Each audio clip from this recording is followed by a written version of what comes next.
Welcome to NTD Newsroom. I'm Fiona G. And I'm Carrie Dunst. President Biden is in Peru meeting with world leaders. He's maintaining U.S. diplomacy with allies in the Indo-Pacific while countering Chinese aggression in the region. And the Laken Riley murder trial is underway. Venezuelan illegal immigrant Jose Ibarra is in court for the murder of the 22-year-old Georgia nursing student. House Democratic leader Hakeem Jeffries raises questions about President-elect Donald Trump's cabinet nominees. The New York congressman promises to push back against what he calls far-right extremism. Trump nominates RFK Jr. to lead the sprawling Health and Human Services Department, which encompasses 13 agencies, including the FDA, CDC, and NIH. Meanwhile, Trump's former Vice President Mike Pence calls on the Senate to reject the nomination.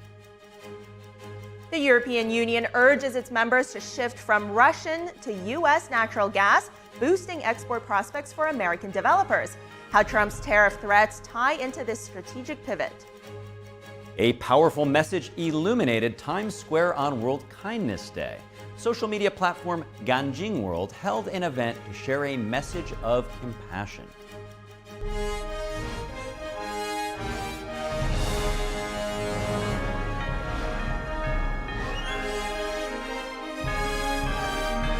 This is NTD Newsroom, live from our global headquarters in New York City. Welcome to NTD Newsroom. First up today, we have Trump announcing more White House staff picks. There's a lot of updates on that front. President-elect Donald Trump is announcing that 2 advisors have been with him since his first campaign in 2016 among his picks. Now, Stephen Chung will be Director of Communications and Assistant to the President. He previously served in the first Trump White House as Director of Strategic Response and on Trump's 2024 campaign as Communications Director. Sergio Gore will serve as Director of the Presidential Personnel Office and also Assistant to the President. He ran the pro-Trump super PAC Right for America. Trump said in a statement, "I am thrilled to have them join my White House." Meanwhile, President Joe Biden is in Peru attending the Asia-Pacific Economic Cooperation, or APEC summit. Biden's meeting with the Japanese Prime Minister and the South Korean President. That's right. It comes as the U.S. plays a pivotal role in countering the Chinese Communist Party's aggression in the Indo-Pacific. At the same time, China just finished building a $1.3 billion megaport in Peru. This is part of China's Belt and Road Initiative, which builds infrastructure in other countries that double as Chinese military installations. The U.S. Southern Command raised concern that it could be used for Chinese naval deployments and espionage.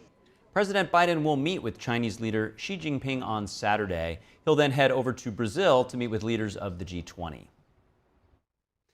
And the trial of a man accused of killing Georgia nursing student Laken Riley is now underway. Prosecutors delivered their opening statements moments ago in the trial of Venezuelan illegal immigrant Jose Ibarra. On February 22nd, Jose Ibarra put on a black hat, a hoodie-style jacket, and some black kitchen-style disposable gloves, and he went hunting for females on the University of Georgia's campus. And in his hunt, he encountered 22-year-old Laken Riley on her morning jog. And when Laken Riley refused to be his rape victim, he bashed her skull in with a rock repeatedly. The evidence that Jose Ibarra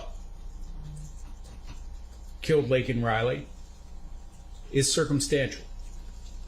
The evidence that anyone had any intent or certainly committed any sexual assault is speculation.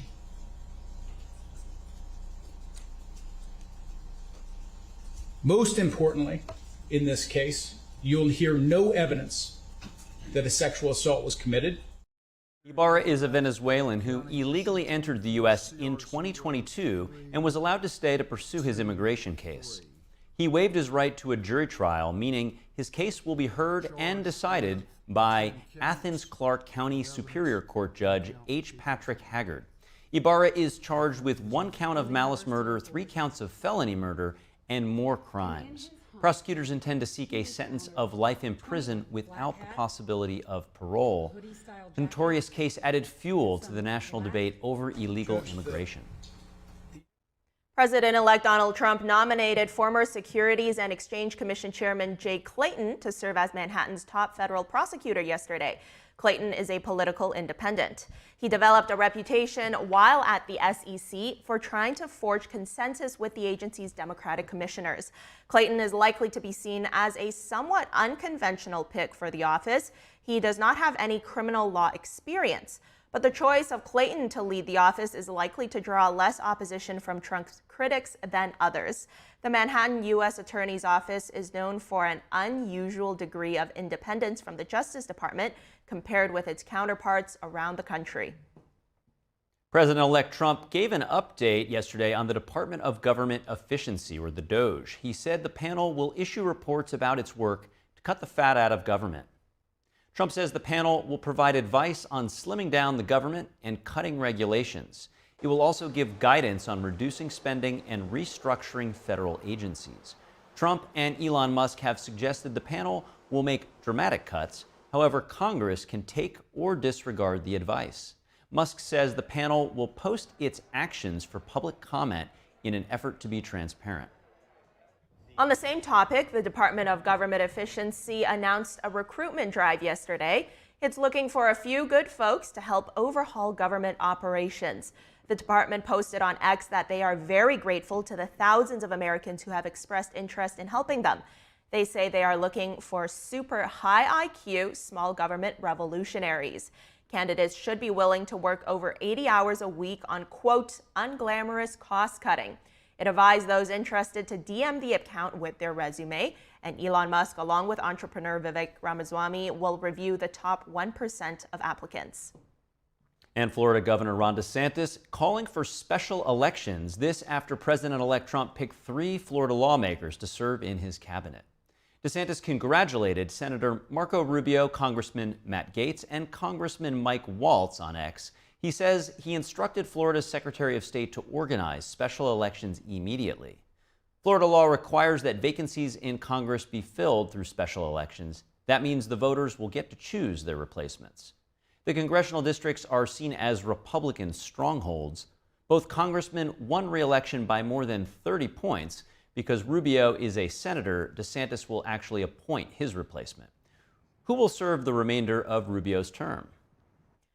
Congresswoman Nancy Pelosi has filed to run for re-election in 2026. She's been in the House of Representatives since 1987. Her district covers San Francisco. Pelosi was Speaker of the House twice, from 2007 to 2011, and then again from 2019 to 2023. During her tenure, she has overseen the passage of historic legislation, including Obamacare, stimulus bills, the Inflation Reduction Act, the bipartisan infrastructure law, and COVID relief. Pelosi was House Speaker during the January 6th Capitol breach, and in 2022, she announced that she was stepping down from House Democratic Party leadership, but opted to remain in Congress as a backbencher. And House Democratic leader Hakeem Jeffries raised questions today about President-elect Donald Trump's cabinet nominees. That's right. The New York congressman said his party would push back against what he calls, quote, far-right extremism. Here's what I have to say about all of the nominations that we've seen to date and those that will continue, as well as the daily outrage that will be understandably engendered not simply over the next few days, next few weeks, but over the next few months and next few years. Newly elected members of the House of Representatives are in Washington this week to meet with House leaders. The incoming congressmen gathered on the steps of the Capitol today for a group photo. Republicans won enough seats in this year's election to maintain control of the House. Winning the lower chamber completed the party's sweep this election cycle after securing power in the Senate and the White House as well. Republican leaders see the victories as a mandate to overhaul the federal government and swiftly implement Trump's vision for the country. Moving on now, Trump's nomination for the Health and Human Services, Robert F. Kennedy Jr., has been picked. and now he will be going to a Senate confirmation hearing. Joining us now is Michael Kane, founders of Teachers for Choice, an organization comprised of teachers and educators that are against forced medical mandates for society to access employment. Michael, welcome to Newsroom. What does the appointment by Trump mean to RFK Jr. supporters such as yourself? This is what we've worked 18 months for when Bobby announced he was running for president, what many of us have worked 4 years for when the COVID crisis came in, and then I was fired as a teacher and many others for not taking the shot. And some people have worked 10 and 20 years for when they've dealt with injuries from their child. It's almost hard to explain the celebration that happened amongst medical freedom people yesterday. Trump seemed to allude to this as a promise on the campaign trail, though he didn't make that direct promise. And we are so incredibly grateful to President-elect Donald Trump for being a man of his word and fulfilling this and really showing he's ready to make America healthy again. Now, staying with that, what specific types of changes are you hoping to see under RFK's leadership? The very first thing I think that Bobby has been leaning in on is that the data at the CDC and the NIH needs to be made public. They are sitting on the best data in the country of what is actually causing the chronic disease epidemics in America. But for decades, they have refused to release that. Why? I am engaging with a lot of people right now that are scared of Robert F. Kennedy Jr.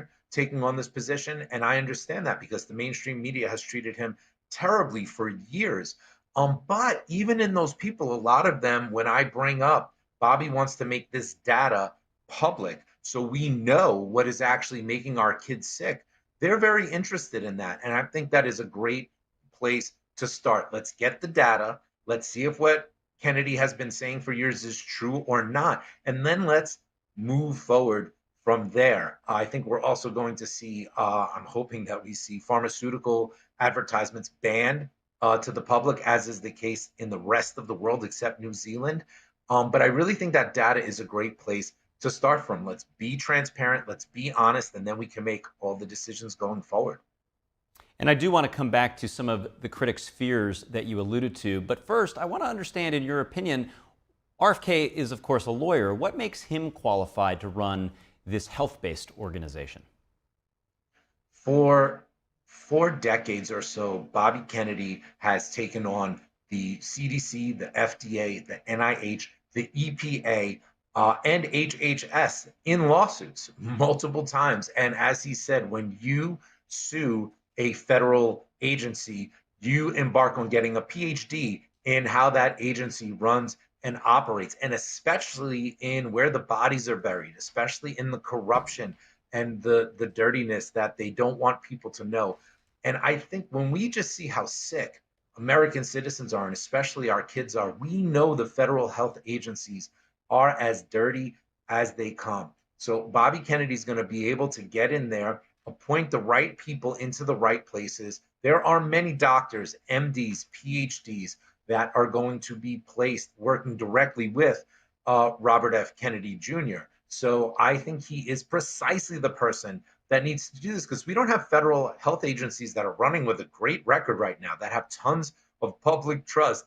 Not at all. I really believe Kennedy's going to make America healthy again and restore that trust that we have to have in these agencies once again.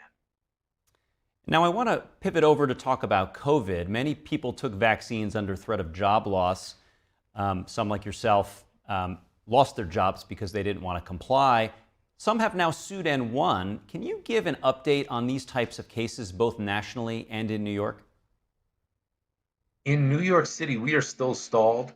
A lot of headlines have gone out there saying that we, especially on social media, saying New York City unvaccinated workers were reinstated with back pay. That's not true. We've had some court victories, but they've been appealed by New York City every time. So we're continuing to go through that process. But nationally, we've seen 2 trials recently that were remarkable. In San Francisco, we had 6 or 7 transit workers winning over $1 million each because their religious exemption to vaccination was illegally denied.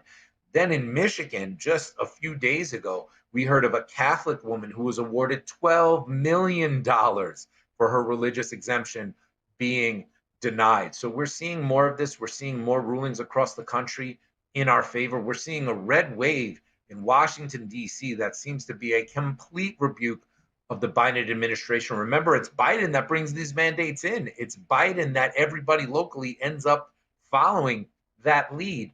I think America's done with it, but New York City, they're very entrenched, and it's still going to be months, maybe years of battle for us here. I'm still not reinstated at my job as a teacher. And I'm sorry to hear that. Now, I want to talk to you. I've spoken to a pediatrician who's unhappy that some vaccines are mandatory for kids and the parents don't get to make the decision or participate in the decision, or they can't access things like public schools. Some like-minded folks, like the comedian and actor Rob Schneider, have come out in support of RFK's position that health should be up to parents and doctors and that it shouldn't be up to the state or the federal government. RFK would lead a federal agency, yet at the state level, like in Connecticut and I think in New York, for example, these rules are still on the books. So, and there's no religious exemption. So, to get to my question, what headwinds would RFK's agenda face? And does anything in the Constitution offer him the leverage that he needs where it's not under his purview, like at the states? Yes, I think there are elements of the Constitution, specifically the First Amendment and the right to practice your religion freely, that are going to help him. But health in particular is not really mentioned in the Constitution, and because of that has been relegated to states' rights and the states being able to make those decisions. But I do think there'll be opportunity. Remember the national 55-mile-an-hour speed limit that was instituted. That happened in all states over funding issues, where you didn't have to institute that, but there would be funding that might be cut off from your state if you didn't do it. So I do think there are numerous possibilities of what can be explored, especially when we have Congress, House, and Senate that are Republican controlled, Donald Trump in the executive, Bobby Kennedy next to him. I think we're going to see a lot of things start to happen. And I think we've seen New York State in particular is nervous about this. Tish James, the Attorney General, has stepped up and said, if you try to mess with New York's rights, we're going to mess with you back. So the battle lines are being drawn. I can't say anything more specific than that, but I do think we're going to see multiple attempts to try to restore religious liberties in every state and just respecting parental rights. We've seen Donald Trump is a big supporter of parental rights, making some firm statements about parental rights immediately after becoming president-elect. I'm very optimistic about what we're going to be able to do nationally and on the state level. And as we finish up briefly, what would you say to folks that may not be critics of Kennedy, but have just heard, that he has far-out ideas like they think that children's teeth are going to rot because fluoride gets removed from the water, or that it's child endangerment over challenging the vaccine schedule. So what would you say to folks who just may view him with skepticism and a bit of fear? Yeah, I don't blame them for viewing him with skepticism and fear. He's been attacked ridiculously and unfairly for decades in the mainstream media. I'd say listen to the man speak for at least 20 to 30 minutes. Everybody I know who does that walks away wanting to hear more and wanting to know more. He is one of the most even-handed, fair statesmen I've ever met. He's brilliant. He speaks about what he knows. He doesn't insult people. He takes criticism very well. I just encourage people to listen to him, listen to what he has to say, and then make your decision. Don't believe what I say. Don't believe what any media says. Listen to him speak directly. I think everyone will be pleasantly surprised, as I have been. I think that's all you need to do. Listen to him in his own words. Well, thanks for sharing your insights. Michael Caine, founder of Teachers for Choice. Thanks so much. Up next, the family of Malcolm X files a federal lawsuit against multiple law enforcement agencies. What the family is saying about the agency's role in his assassination. And 30 gang members have been arrested in a major New York City crackdown. We'll have that after the break.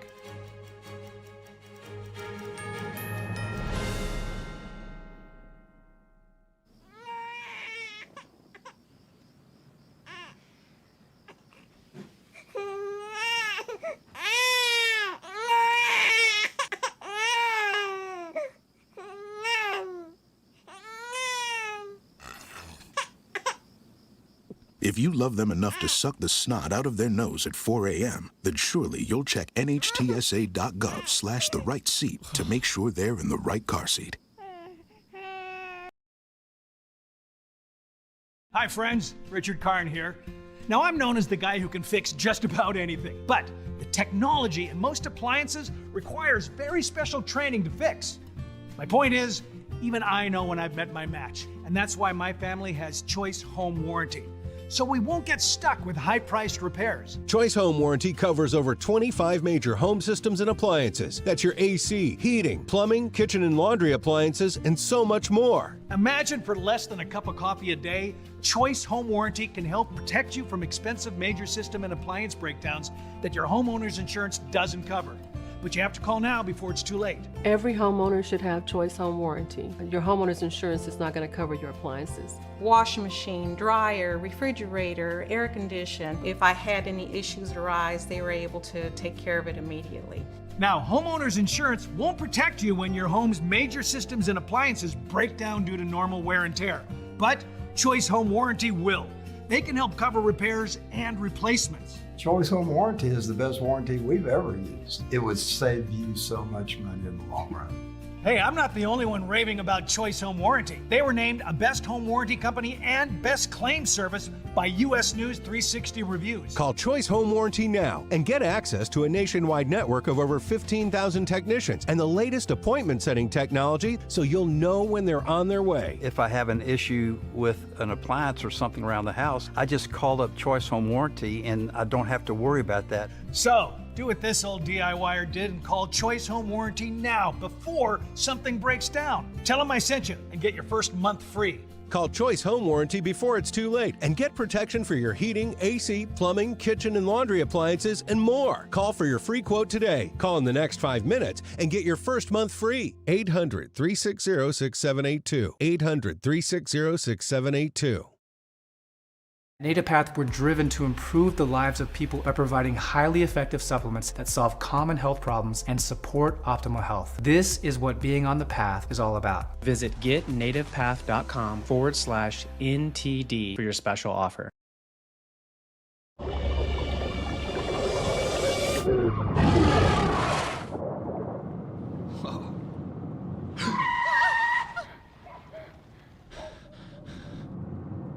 Eyes forward. Don't drive distracted.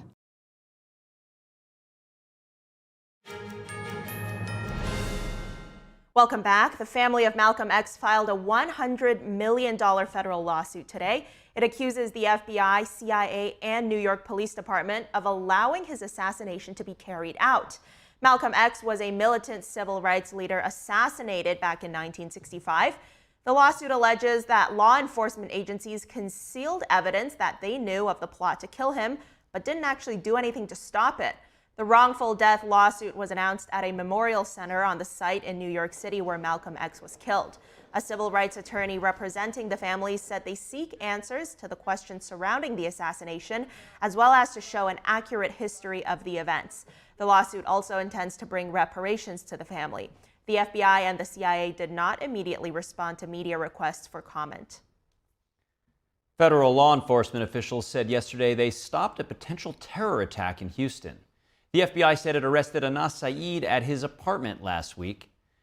Saeed allegedly supported the ISIS terror group and was boasting of planning a 9/11-style attack. Court documents say he researched Houston synagogues, the Israeli consulate, and U.S. military locations. Authorities found social media posts linked to Saeed that praised ISIS and its attacks. Searches of his home and devices reportedly revealed ISIS propaganda activities. If convicted, Saeed could face up to 20 years in prison and a $250,000 fine. FBI Houston led the investigation with support from local police and federal agencies.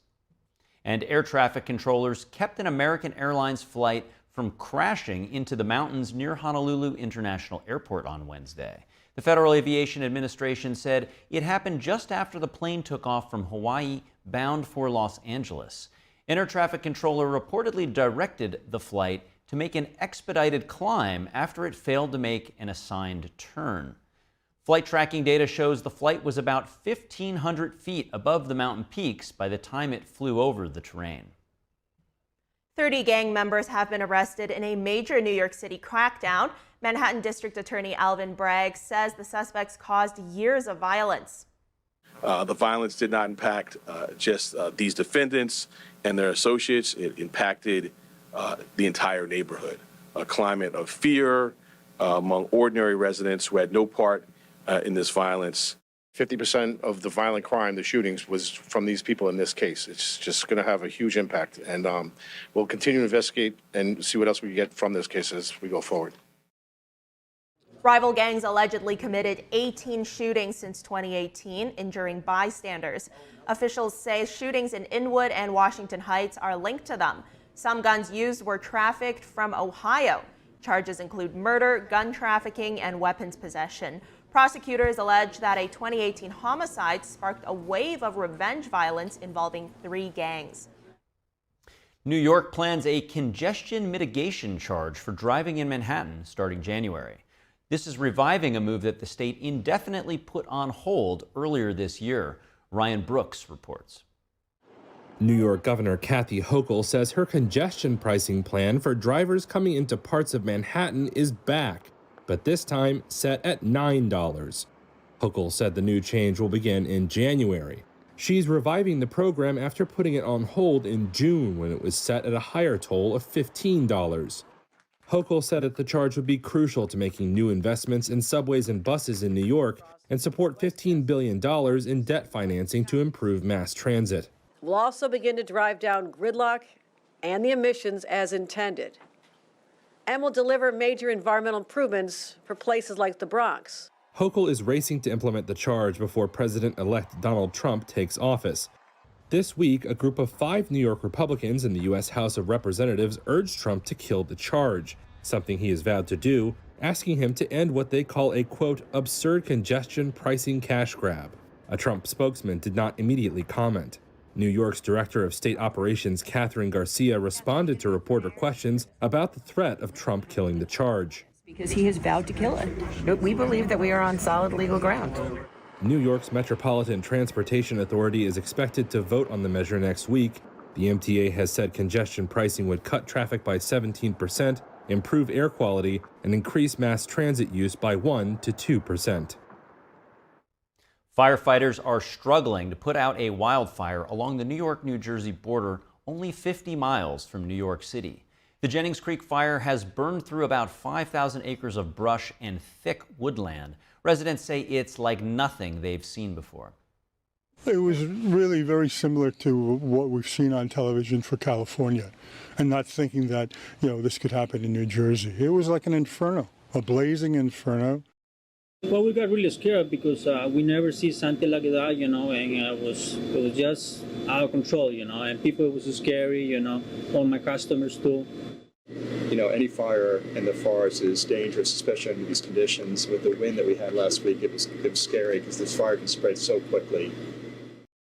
The fire began late last week. Fire departments say it has been partially contained now. They still don't know what started the blaze. One volunteer firefighter, Dariel Vasquez, lost his life battling the blaze. The owner of the Los Angeles Times plans some big moves for the changes for the historic paper. Speaking on Fox News, Dr. Patrick Soon-Shiong says the focus will shift to facts. We've conflated news and opinion. So the first thing I want to do is ensure that we explicitly say this is news, and if it's news, it should just be the facts, period. Right. And if it's an opinion, that's maybe an opinion of the news, and that's what I call now a voice. And so we want voices from all sides to be heard. Yeah. And we want the news to be just the facts. Soon-Shiong faced backlash after halting the paper's endorsement of Kamala Harris in this year's election. 3 editorial board members resigned over the decision, ending a tradition of endorsing Democratic candidates since 2008. Soon-Shiong promised a fair and balanced approach to rebuild trust in journalism. He acknowledged criticism, but insisted diverse perspectives are essential for democracy. Kindness is cool. That was the message on Times Square's on World Kindness Day. The social media platform Ganjing World held an event Wednesday to help spread compassion around the world. Take a look. The message, "Kindness is cool," stands out in the sea of bright lights in Times Square. That's the movement launched by online platform Ganjing World to celebrate World Kindness Day this Wednesday. Their message attracted viewers and creators alike. I think kindness is the most important, especially in today's society. 22-year-old Luke Mizell is a YouTube celebrity with 650,000 followers on his channel. He believes that being kind is important. He says helping each other can go a long way. I think life is hard enough, and if you can be kind to somebody and make their day a little bit brighter, it's your responsibility to do so, especially if you want people to share that same kindness back to you. A cool platform to just share the goodness that exists in and around. Brian Schwartz serves as the ambassador for the Kindness is Cool campaign this year. He also runs a nonprofit organization, I Want to Mow Your Lawn, and has more than 200,000 followers on his YouTube channel. His organization provides free lawn mowing services to the elderly, veterans, and people in need of assistance, and has attracted thousands of volunteers across the country. It's super important to just putting yourself in their shoes, offering some form of compassion and empathy, and it feels good helping out others, and just hearing a thank you is more than anything. The Kindness is Cool event debuted in 2023, calling people around the world to record acts of kindness to post on their platform, and has attracted tens of thousands of entries. For first off, I know that there's a chance to win a lot of money, and so if there's a chance to do that, you should submit, put it out there, and then I think it's a great cause, like spreading kindness and the importance of kindness. I think that's ever more important to hop in on that while you can. Video submissions for this year's Kindness is Cool competition will close on December 31st with a grand prize of $10,000. NTD News, New York. When we come back, the EU Commission urges Eurozone nations to shift from Russian gas to U.S. LNG, boosting export prospects for American developers. Experts credit Trump's tariff threats with influencing the strategic pivot. And Energy Secretary Jennifer Granholm says canceling the electric vehicle tax would be counterproductive and cede ground to car makers in China. We'll have more on her latest comments after this short break.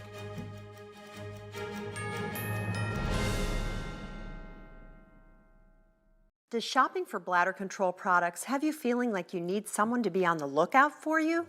Now you have your privacy back. We're HDIS, and we home deliver bladder control products directly to you. We're always on the lookout for you. You get free shipping in plain, unmarked boxes. So your private matters, stay private. We understand how you feel. For over 35 years, we've delivered bladder control products to millions of Americans, just like you. You don't have to worry about incontinence any longer. Call now for your free product sample pack and over $45 in money-saving coupons. At HDIS, we're always in stock. We carry all brands in hundreds of styles and sizes. You'll be sure to get what you need, guaranteed. For your free sample pack with your free catalog and $45 in money-saving coupons and free product samples, call 800-701-6159. That's 800-701-6159. Funny expression. There's a little scar right below his neck. The artist, on a trip to somewhere in South America, he met this kid who told him a story about himself.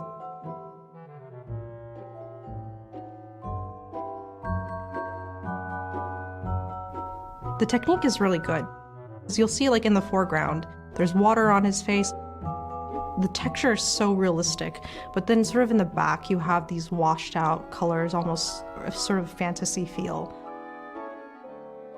The whole of the picture is very balanced, and you still get that sense of harmony and warm light from it. The artist, he was really moved by the child's spirit. The child's from the slums, and so he looks around and he sees people who either get into drugs or they get into gangs, and he doesn't want that for himself. So he was telling this artist about how he's gonna make a better life for himself. The immense spirit and determination that the kid had really stuck with the guy, so that's why he painted such a large portrait of the child. Many of us have been child fighters. But this little kid learned to defend himself in his own way. It's a great sacrifice that way. And so this is another form of strength, another form of endurance. We are capable of much more than we think. These children amaze us.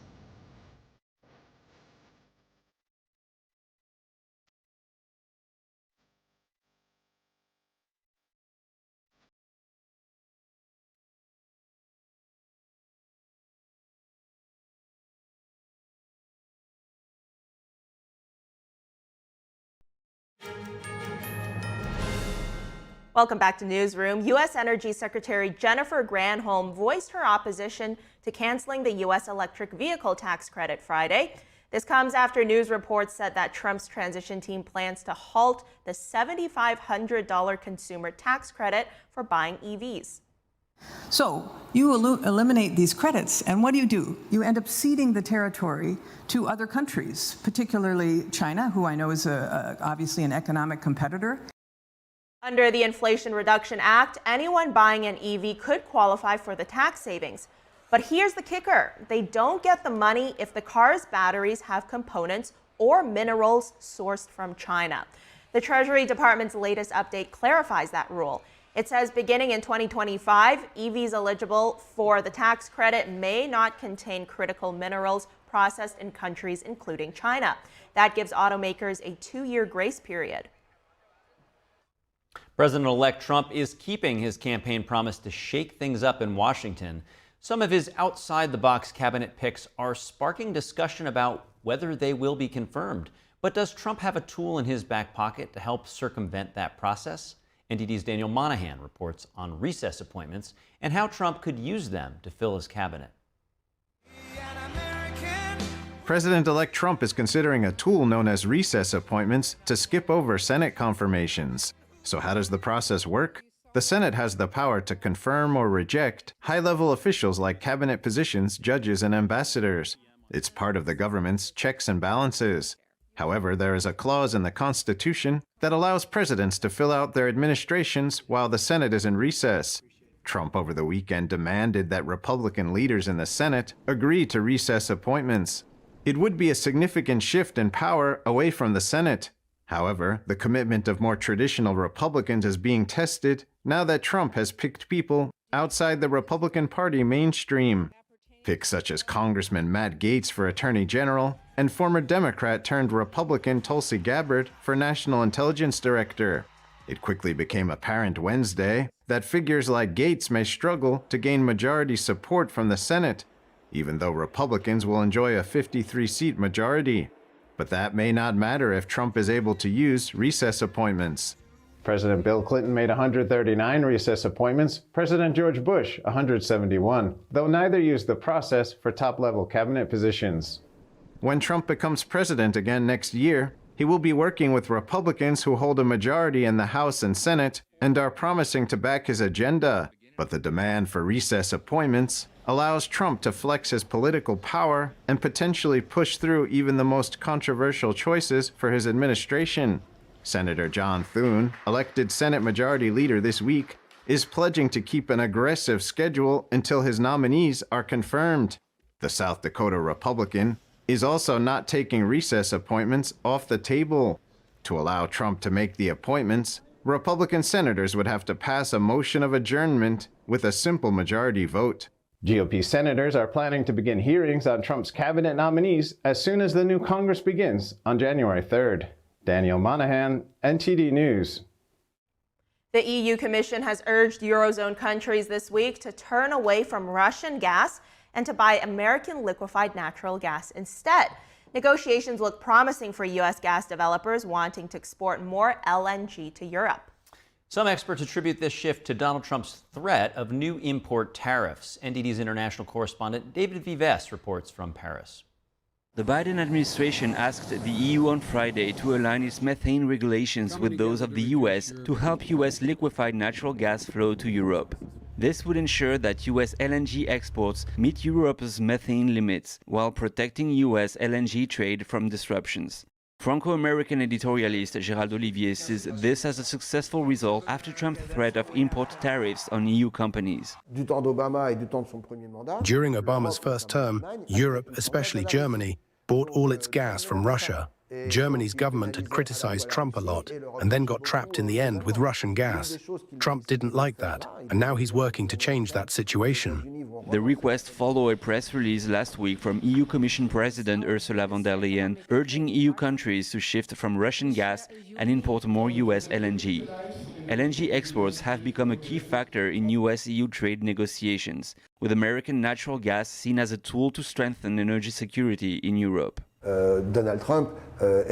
Donald Trump's might not apply these tariffs. What he looked for was to get the attention of Europeans.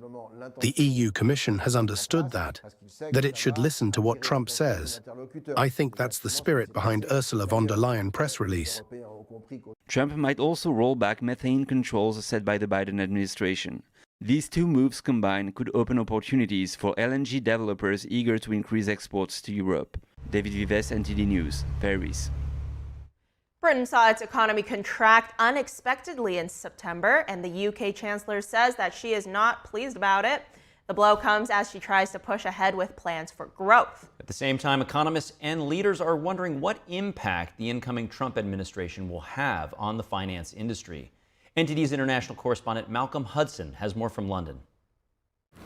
Britain's economy contracted in September and growth slowed to a crawl during the third quarter, according to new data published on Friday.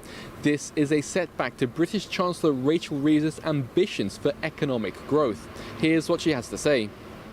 Growth is the #1 mission of this government, to turn around the poor performance of the last decade or so. Am I satisfied with the numbers published today? Of course not. I want growth to be stronger, to come sooner, and also to be felt by families right across the country. The Office for National Statistics said GDP slipped by 0.1% in monthly terms during September. The service sector, which makes up the bulk of the British economy, flatlined, while manufacturing and construction dropped. Over the third quarter as a whole, Britain's economy grew by 0.1%, slowing down from 0.5% during the second quarter. On Thursday, Reeves promised a reboot of regulation governing Britain's financial industry.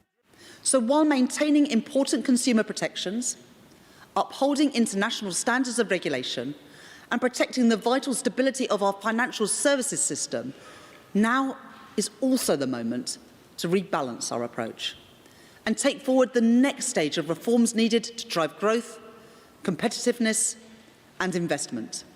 Reeves wants to consolidate some 146 public sector pension plans into 8 mega-fund pension structures.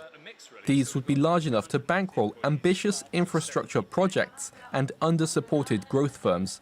She said these megafunds could unlock $100 billion of investment. Her speech came as leaders across the industry braced for a possible bonfire of regulation on Wall Street following President-elect Donald Trump's second term in office. Leaner taxes and lighter rules on capital would likely widen an earnings gap between US banks and their global competitors. Britain's central bank governor, Andrew Bailey, said Brexit impacted trade with the European Union. The impact on trade seems to be more in goods than services, which I don't think is particularly surprising. But it underlines why we must be alert to and welcome opportunities to rebuild relations while respecting that very important decision of the British people.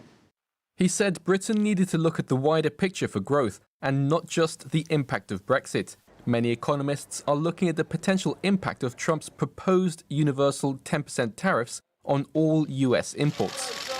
Britain will seek to persuade Trump tariffs on British imports are not in his interest. Malcolm Hudson, NTD News, London. South African police were in a standoff with hundreds of illegal miners believed to be in an underground disused shaft, a day after a cabinet minister said the government was trying to smoke them out. Here's the story.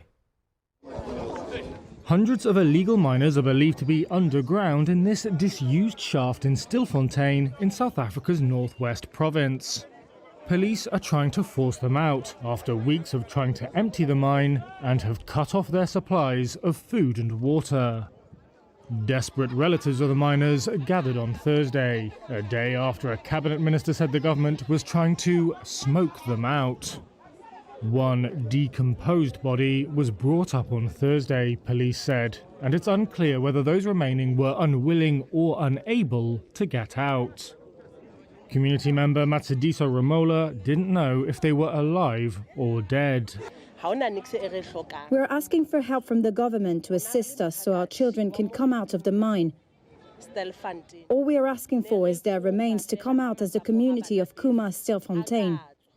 In the past few weeks of crackdown, more than 1,000 miners have resurfaced from the shaft, which descends vertically for more than a mile. They'd entered illegally in search of leftover gold. Many of those who do the risky work of breaking into abandoned industrial mines are immigrants from neighbouring countries. There's too much inside. A family member who gave her name only as Rosalina was one of several from Zimbabwe. I'm here waiting for young people who are underground, who are dying. Young people from my home in Zimbabwe. It's better South Africa hands over those young people so we can take them back home and bury them. That's all we're asking for. Illegal mining has plagued South Africa for decades through small-time pilfering and organised criminal networks. It costs South Africa's government and industry hundreds of millions of dollars annually in lost sales, taxes and royalties, according to an estimate by a mining industry body. But community member Kona Lechaba says this belongs to no one, adding they closed the mine instead of opening it and giving people jobs. Israel today attacking the capital city of Lebanon for the fourth consecutive day. That's as fighting with Iran-backed terrorist group Hezbollah continues. Iran is now signaling it wants to end the conflict. The regime says it'll back any decision taken by Lebanon to secure a ceasefire. Explosions rocked Beirut's southern suburbs early this morning. The southern area of Lebanon's capital is known for being a Hezbollah stronghold. The Iranian regime also has a strong influence in the area. There are some signs now that fighting between Hezbollah and Israel might be coming closer to an end. An advisor to Iran's supreme leader says the regime will support Lebanon in securing a ceasefire with Israel. This signals Tehran wants to end the conflict. The fighting has already dealt heavy blows to Iran's ally Hezbollah. The conflict intensified drastically on October 8th when Hezbollah started firing rockets across the Israeli border after the October 7th attacks. Up next, a homeschooling boom is changing education in the U.S. Hear from a Scottish mom in Texas on how it transformed her family life after this break.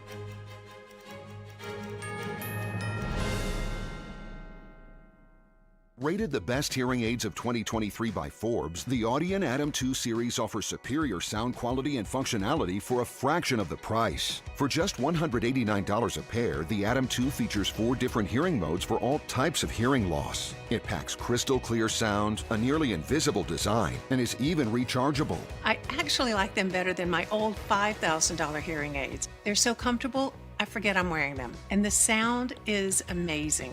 The Atom Pro 2 is our smallest hearing aid yet, featuring advanced background noise cancellation, and is the world's first hearing aid with built-in UV cleaning that kills 99% of bacteria.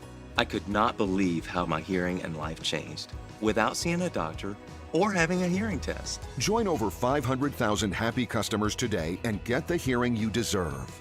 Call 1-800-455-5922 or go to audionhearing.com to get your pair of Audion hearing aids starting at just $189. Say goodbye to harsh, bitter coffee and hello to a delicious, smooth brew. With specialty quality beans, expertly roasted in-house, you'll taste the difference with every sip. Fermented with a blend of 50 enzymes, Days Coffee delivers a rich brew like no other. Made with the highest grade specialty beans available, you're sure to taste the difference. Elevate your morning with Days Enzyme Fermented Coffee. I'm excited to announce our Christmas extravaganza is finally here. Get this season's flannel sheets for as low as $59.98. They won't last long, so get them while you can. Our famous My Slippers, they haven't been on sale for over a year. Regularly $119.98, now only $59.98. Our 6-piece towel sets are back in stock with extremely limited quantities, only $29.98. With hundreds of MyPillow products, there's something for everyone on your Christmas list. Bathrobes, duvets, quilts, down comforters, and so much more. So go to MyPillow.com or call the number on your screen. Use your promo code to save on all MyPillow products. For example, flannel sheets for as low as $59.98, or our 6-piece towel sets, just $29.98. But that's not all. I'm extending our 60-day money-back guarantee until March 1st of 2025. Plus, all orders over $75 or more ship absolutely free. Everybody in my house knows how to ride a bike except me. People ask, how your children learn how to ride a bike, and you didn't. I didn't teach them. I just created an environment where they taught themselves, and all I had to do was be there.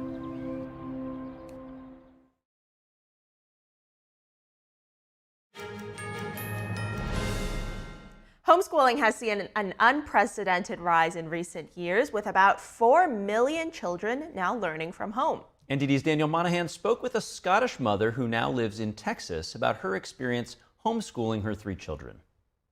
According to the National Home Education Research Institute, homeschooled students outperform their peers in traditional schools 78% of the time. They also tend to score 15 to 30 percentile points higher on standardized tests. Amy O'Mara moved to Texas after her husband got a job there.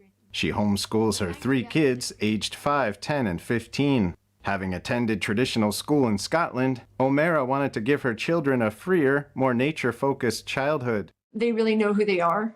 They can speak on topics. They can meet people and get to know them on a very deep, meaningful level. They're very much individuals, and that's been really rewarding. They haven't had to conform to feel like they belong. O'Mara says one unexpected benefit of homeschooling is the deeper connection she's built with her children. We find ourselves learning all the time. We'll put a podcast on in the car and we'll be talking about those big ideas and then talk about them over dinner. And I just feel like I have such a deeper, more authentic relationship with my children because learning is part of our life. O'Mara also challenges the common misconception that homeschooled kids are less socialized. She says homeschooling fosters meaningful relationships with parents, siblings, and neighbors, and families often seek out others who homeschool as well. I live next to a 48-acre nature preserve, and there's a homeschooling group that meets every Wednesday for 3 hours throughout the year, and you can just join whenever you want. And so you look on Facebook or Instagram, and you can find and develop community. I actually started my own co-op with my best friend, and she and I did science lessons and art lessons together once a week. So she has 6 children, I have 3 children, so between the 2 of us, we shared the teaching. They had their friends to learn alongside, and then after our lessons, they would play. With homeschooling on the rise, the available educational materials have grown dramatically. You can do it in a traditional way with books and workbooks.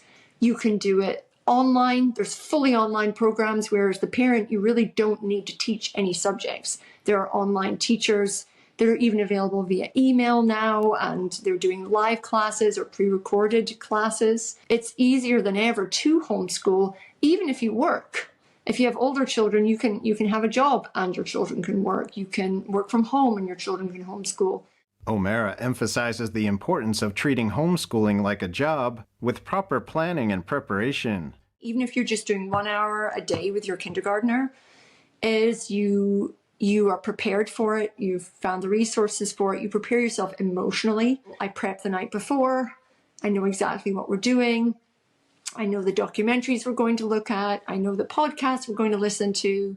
O'Mara got so good at the prep side of things, she found that parents were always reaching out to her for ideas. This led her to create a business called Curator to help ease the burden for other homeschooling families. For more information, you can visit her website at curator.us or find her on Instagram at Charlotte Mason Homeschool. Daniel Monahan, NTD News. Taylor Swift has been touring the world since 2023 March. As her record-setting tour almost comes to an end, she makes 2 final stops up north in Canada. Last night was the first of 6 shows she'll perform in Toronto. NTD's Shane Rankin has the report. A long-awaited and much-anticipated night where thousands of Taylor Swift fans make their way into the Rogers Centre in Toronto, Canada, for their chance to experience the highest-grossing tour of all time, the Eras Tour. We love Taylor Swift! Taylor Swift last toured Canada in 2018, when she made Toronto her only Canadian stop. Fans have been looking forward to this event and are filled with excitement. I don't think words can even explain what I'm feeling right now. I'm ready to cry. Yeah, we might. We're very excited. It's the time of our lives. This is going to be the night of our lives. And the dancers, I love to dance, so I've been following all the dancers, so excited for that. Swift is a highly accomplished singer-songwriter with 14 Grammy Awards, an Emmy Award, and 40 American Music Awards to list a few. Concert goers share their favorite song from opening night. My favorite song tonight, I Can Do It With a Broken Heart. I don't have one. I love them all equally. I think my favorite moment was when she played My Boy Only Breaks His Favorite Toys and This Is Why We Can't Have Nice Things as a surprise song, because those are 2 of my favorite songs. The Eras Tour touches down in 51 cities on 5 continents. Approximately 240,000 concertgoers are expected to attend the 6 shows in Toronto this year, with an economic impact of over 282 million Canadian. People came from all over for the show.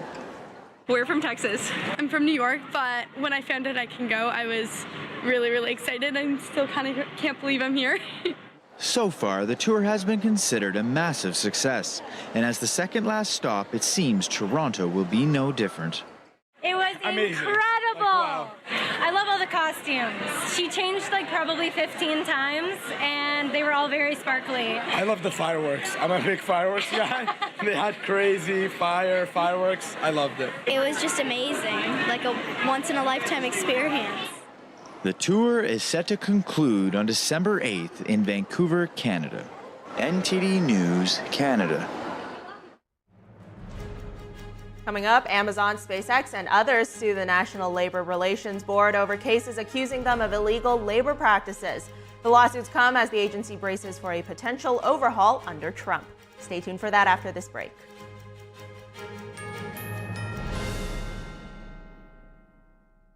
I'm Richard Karn, and I love my hose. It ain't those old hoses. This is my hose. The new Pocket Hose Copper Bullet, now infused with real copper, so your water is always clean and lead-free. Just turn on the water and watch your hose grow and grow. And when you turn off the water, away it goes. Our new inner tube uses 3 layers of high-strength latex on the inside. Then it's wrapped in a new polymer filament jacket, 3 times stronger than the other hoses. But my favorite part of our new hose build? The oversized, easy-to-grip fittings. Get the super light 25-foot Pocket Hose Copper Bullet today for only $29.99. But wait, call now and get our copper spray nozzle with our exclusive thumb drive free. This is an exclusive release of our newest Pocket Hose. Order now. Call 1-800-960-8919. That's 1-800-960-8919 or visit copperbullethose.com. Order now. I didn't ask to lose my mother or to be abused at 5 years old. I didn't ask to be kicked out of my house with nowhere to go. I just can't. I'm so sorry. I didn't ask for any of this. But I did ask for help, and Covenant House was there. Thanks to their love and support, and to generous people like you, I got what I needed to take control of my life. For the young people who didn't ask to be put in unthinkable situations, Covenant House is there providing safety, hope, and a brighter future. Call or go online now. For a gift of only $19 a month, just 63 cents a day, you can provide hot meals, safe shelter, medical care, and love to more than 2,000 young people who sleep at a Covenant House every night. 1 in 10 young adults will experience homelessness this year. Your gift can help reach them when they need it most. I didn't ask for my parents and my family to disown me.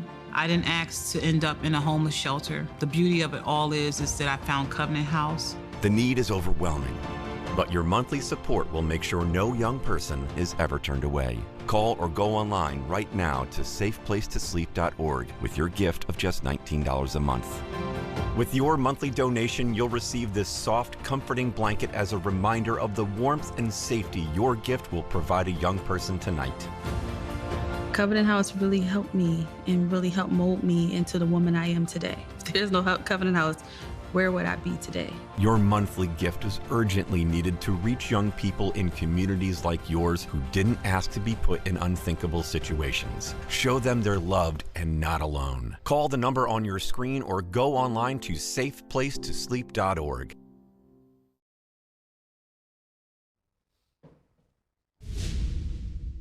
Welcome to NTD Newsroom. I'm Fiona G. I'm Carrie Dunst. President-elect Trump picking more White House staff as he announces his choice for Interior Secretary. How will that role work on Trump's plan to expand oil drilling, and how are politicians reacting to Trump's latest appointments? The court trial for the alleged killer of Georgia nursing student Laken Riley starts today.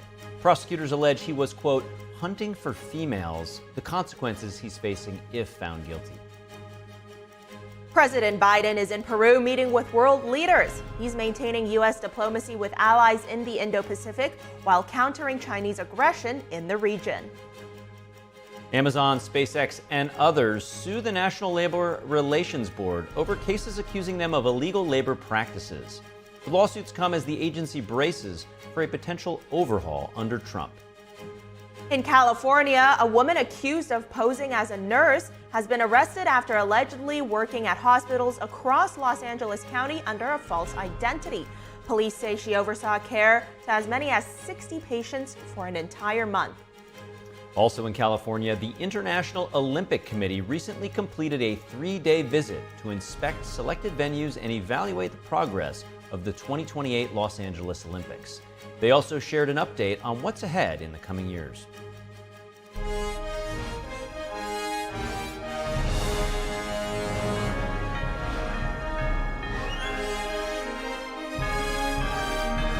This is NTD Newsroom, live from our global headquarters in New York City. President Joe Biden is in Peru attending the Asia-Pacific Economic Cooperation, or APEC Summit. Biden's meeting with the Japanese Prime Minister as well as the South Korean President. It comes as the U.S. plays a pivotal role in countering the Chinese Communist Party's aggression in the Indo-Pacific. Now, at the same time, China just finished building a $1.3 billion megaport in Peru. This is part of China's Belt and Road Initiative, which builds infrastructure in other countries that double as Chinese military installations. The U.S. Southern Command raised concern that it could be used for Chinese naval deployments and espionage. President Biden will meet with Chinese leader Xi Jinping on Saturday. He'll then head to Brazil to meet with leaders of the G20. Congresswoman Nancy Pelosi has filed to run for re-election in 2026.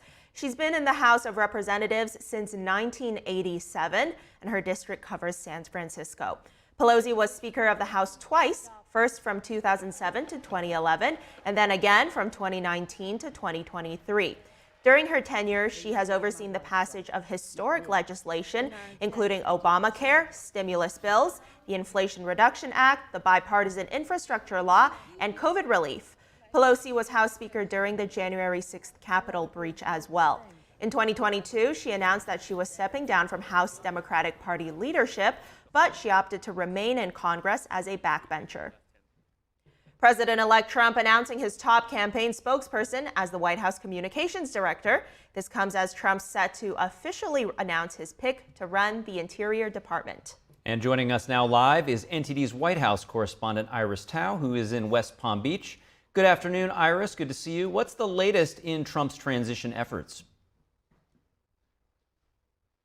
Good afternoon to you as well. So President-elect Trump today announced that his campaign's communications director, Stephen Chung, will be the communications director at the White House. Meanwhile, that's a significant role in his administration, and Chung has also been the director of strategic response during Trump's first term. And Chung has been the one often sending reporters emails detailing Trump's response to different issues in the news, and he also often called some report fake news. He's been a very staunch defender of Trump, and Trump in his statement today called Chung a trusted advisor. And it also comes after last night, Trump at Mar-a-Lago, right behind us here at a gala, announced that North Dakota Governor Doug Burgum will be his nominee for the Secretary of the Interior Department. And that's the role managing the nation's public land and water, and also including offshore and onshore drilling. So very likely that post will be handling Trump's promise of drill, baby, drill. Here's what Trump said last night. Watch. And we're going to do things with energy and with land, interior, that is going to be incredible. And so I look forward to doing the formal announcement, although this is a pretty big announcement right now. Actually, he's going to head the Department of Interior, and he's going to be fantastic. Meanwhile, Burgum is a former multi-million software company CEO and then a later two-term governor. He ran his own presidential campaign earlier but dropped out last year in the fall and later endorsed Trump during the Iowa primaries. He's also made energy and natural resources a key platform of his own presidential campaign, and he's also been often stumping for Trump throughout the campaign season this year, appearing in multiple states. And meanwhile, during one of his stops this year in Milwaukee, NTD talked to him about the potential threats the U.S. is facing from China when it comes to infrastructure. And he mentioned to us that it's key to counter that threat, especially when it comes to AI and the resources needed for that. Watch. There are real risks out there today. They will bring on over 400 gigawatts of coal in the next 2 years as baseload power to power their economy, power their efforts in artificial intelligence. And artificial intelligence is directly related to every aspect of defense, every aspect of healthcare, every aspect of education. Meanwhile, more reactions are pouring in regarding Trump's latest appointments. We know that Trump's former Vice President Mike Pence today issued a statement criticizing Trump's pick of Robert F. Kennedy Jr. as his Secretary of Health and Human Services. Pence in the statement calls RFK Jr. the most pro-abortion Republican ever appointed for that role. Meanwhile, Trump just last night at the Mar-a-Lago Gala said that he wants RFK Jr. to, quote, come up with things and ideas and what you have been talking about for a long time. So, of course, a lot more to see in the coming weeks and months as, of course, we await for Senate confirmation hearings for some of these nominees. Back to you. That's Iris Tao reporting live from West Palm Beach, Florida. Thanks, Iris. President-elect Trump has nominated North Dakota Governor Doug Burgum for his administration, as we just heard Iris Tao mention there. That's right. Trump used his first speech since election night to announce Burgum as his pick to lead the Department of the Interior. North Dakota Governor Doug Burgum ran against Trump in the primaries, and now he's set to lead the Department of Interior. It was an informal announcement, but President-elect Trump still said it was, in his words, pretty big. And we're going to do things with energy and with land, interior, that is going to be incredible. And so I look forward to doing the formal announcement, although this is a pretty big announcement right now. Actually, he's going to head the Department of Interior, and he's going to be fantastic. Trump made the announcement during remarks at a gala for the America First Policy Institute at Mar-a-Lago. The Department of Interior was created to protect and manage the United States' natural resources and cultural heritage. The Fish and Wildlife Institute, the National Park Service, and the Bureau of Indian Affairs all fall under its umbrella. The department also includes the Bureau of Land Management and the Bureau of Ocean Management. During his campaign, Trump vowed repeatedly to expand drilling and fracking. We will quickly become energy independent, and we will frack, and drill, baby, drill, right? Apart from energy policy, Trump also spoke at Mar-a-Lago about bringing down costs. He said the cost of essentials was something lots of voters brought up on the campaign trail. The groceries are too high, and when you think about it, that's a very bad thing. And I talked about that a lot in the last couple of weeks, and it resonated. Among the other speakers at the Mar-a-Lago event, Vivek Ramaswamy and Argentine President Javier Milei. Ramaswamy thanked Trump for putting him in charge of the newly formed Department of Government Efficiency. The cabinet picks this week, you know what? Donald Trump wasn't afraid in putting Tom Homan and Kristi Noem in charge of the mass deportations of millions of illegals for this country. But I also want to thank him for making sure that Elon Musk and I are in a position to start the mass deportations of millions of unelected federal bureaucrats out of the D.C. bureaucracy. President Milei is the first foreign leader to meet with Trump since his election victory last week. This has been the greatest political comeback in history, defying the entire political establishment, even at the risk of his own life. And thanks to this, today the world is a much better place.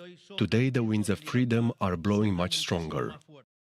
President-elect Donald Trump nominated former Securities and Exchange Commission Chairman Jay Clayton to serve as Manhattan's top federal prosecutor yesterday. Clayton is a political independent. He developed a reputation while at the SEC for trying to forge consensus with the agency's Democratic commissioners. Clayton is likely to be seen as a somewhat unconventional pick for the office. He doesn't have any criminal law experience, but the choice of Clayton to lead the office is likely to draw less opposition from Trump's critics than other picks would. The Manhattan U.S. Attorney's Office is known for an unusual degree of independence from the Justice Department compared with its counterparts around the country. And President-elect Trump has tapped Florida's senior Senator Marco Rubio for Secretary of State. What does his nomination tell us about the future of U.S. foreign policy? Our Washington correspondent Luis Martinez joins us with more on the story. Senator Marco Rubio is slated to become the first Hispanic Secretary of State of the United States. If confirmed by the Senate, Senator Marco Rubio, the son of Cuban Americans who fled the island and settled in Florida, will be at the helm of Trump's foreign policy for the next 4 years. It's a tremendous honor to the president would place his confidence in me in a position of such importance. It's also a tremendous responsibility. And the job of the Secretary of State is to execute on the foreign policy set by the elected President of the United States. Marco Rubio began his political career as city commissioner of West Miami from 1998 till 2000. He then went on to serve 4 consecutive terms in the Florida State House of Representatives, where he served as Congressman, Majority Whip, Majority Leader, and Speaker of the House. In 2010, he ran for the Senate seat of the state of Florida, left empty by Mel Martinez. Marco Rubio garnered the support of the Tea Party back in 2010, and that's how he won his first Senate election. Now, in 2016, Marco Rubio famously launched a bid for the presidency, suspending any re-election process for his Senate seat. But after Marco Rubio lost to former President Donald Trump during the Florida state primaries, he then retook his bid to be re-elected in the Senate. And in 2022, the midterm elections, Marco Rubio was elected to a 3rd term as senator for Florida with more than 57% of the support in that state. Senator Marco Rubio is the ranking member in the Senate's Select Intelligence Committee for the Republican Conference, and he has also served for multiple years in the Foreign Affairs Committee of the Senate. Of the topics that Senator Marco Rubio has been most outspoken about, we can highlight Ukraine funding. The last batch of Ukraine aid sent and approved by Congress, Marco Rubio voted against it as it had no endgame for the conflict. Also, communism in Latin America. Senator Marco Rubio was known during the first Trump administration as the virtual Secretary of State for Latin America, as he was a staunch advocate of democracy and opponent of the communist regimes of Nicaragua, Cuba, and Venezuela. In Iran, Marco Rubio has sided with former President Donald Trump, opposing the Obama-Iran nuclear deal, and has vowed to do anything that needs to be done to stop Iran from acquiring nuclear weapons. And lastly, but most importantly, China as a geostrategic rival of the United States. Marco Rubio has been at the forefront of highlighting Chinese Communist Party's influence in U.S. universities and social media. The nomination of Senator Marco Rubio for Secretary of State has received the praise of a bipartisan group of senators. Both Democrats and Republicans spoke highly of Marco Rubio's credentials in foreign policy. Reporting from Washington, D.C., Luis Eduardo Martinez, NTD News. And President-elect Trump's communications director is responding to a 2017 incident reportedly linked to Pete Hegseth. He's Trump's pick for defense secretary. The city of Monterey, California says he was involved in an alleged sexual assault investigation at a hotel that year. A statement from the city does not name Hegseth as the alleged assailant. Trump's communications director says no charges were filed. He says Hegseth denies any wrongdoing. And President-elect Trump is keeping his campaign promise to shake things up in Washington. Some of his outside-the-box cabinet picks are sparking discussion about whether they will be confirmed. But does Trump have a tool in his back pocket to help circumvent that process?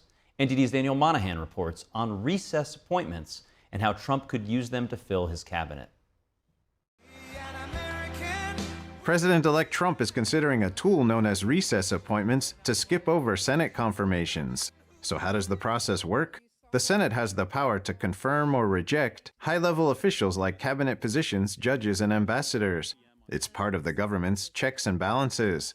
However, there is a clause in the Constitution that allows presidents to fill out their administrations while the Senate is in recess. Trump over the weekend demanded that Republican leaders in the Senate agree to recess appointments. It would be a significant shift in power away from the Senate. However, the commitment of more traditional Republicans is being tested now that Trump has picked people outside the Republican Party mainstream. Picks such as Congressman Matt Gaetz for Attorney General and former Democrat turned Republican Tulsi Gabbard for National Intelligence Director. It quickly became apparent Wednesday that figures like Gaetz may struggle to gain majority support from the Senate, even though Republicans will enjoy a 53-seat majority. But that may not matter if Trump is able to use recess appointments. President Bill Clinton made 139 recess appointments, President George Bush 171, though neither used the process for top-level cabinet positions. When Trump becomes president again next year, he will be working with Republicans who hold a majority in the House and Senate and are promising to back his agenda. But the demand for recess appointments allows Trump to flex his political power and potentially push through even the most controversial choices for his administration. Senator John Thune, elected Senate Majority Leader this week, is pledging to keep an aggressive schedule until his nominees are confirmed. The South Dakota Republican is also not taking recess appointments off the table. To allow Trump to make the appointments, Republican senators would have to pass a motion of adjournment with a simple majority vote. GOP senators are planning to begin hearings on Trump's cabinet nominees as soon as the new Congress begins on January 3rd. Daniel Monahan, NTD News. House Democratic leader Hakeem Jeffries raised questions today about President-elect Donald Trump's cabinet nominees. That's right. The New York congressman said his party would push back against what he calls, quote, far-right extremism. Here's what I have to say about all of the nominations that we've seen to date and those that will continue, as well as the daily outrage that will be understandably engendered, not simply over the next few days, next few weeks, but over the next few months and next few years. Newly elected members of the House of Representatives are in Washington this week to meet with House leaders. The incoming congressmen gathered on the steps of the Capitol today for a group photo. Republicans won enough seats in this year's election to maintain control of the House. Winning the lower chamber completed the party's sweep this election cycle after also securing power in the Senate and the White House.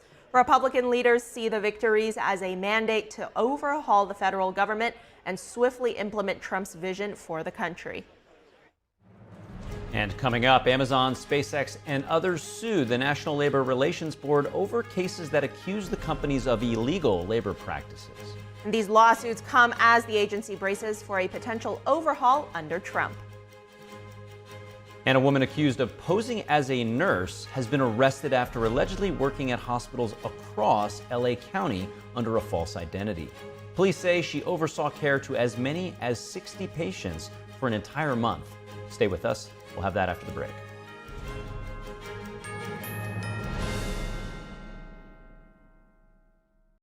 Hey everyone, it's me, Sebastian, and it is a beautiful day today. We have so much to be grateful for, so just remember, if you see someone without a smile, give them one of yours. I just love inspiring people to be the best they can be. And the reason I'm able to inspire so many people is because people like you who inspire me with your support of Shriners Hospitals for Children. Since I was little, I've broken 100 bones and I've had 19 surgeries. Shriners Hospitals for Children was with me every step of the way. But more than that, they've given me the confidence to know I can do whatever I set my mind to. Like right now, I've set my mind to sharing my smile with you. Did you get it? Because of people like you, I can play the violin. I can play piano. I can understand. The help I get is only possible because of caring people like you who pick up the phone and call the number on your screen to make your monthly gift.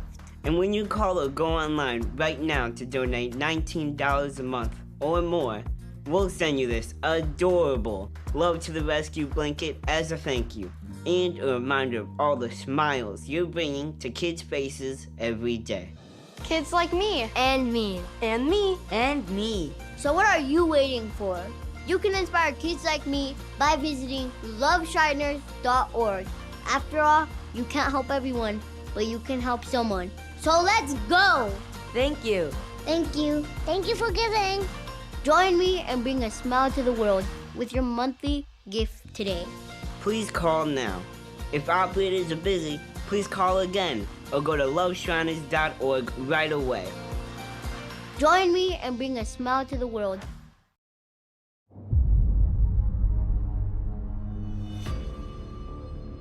As the universe nears the end of its cycle of creation and destruction, the merciful King of Kings descends to save it, confronting the chaos sown by the malformed Red Dragon.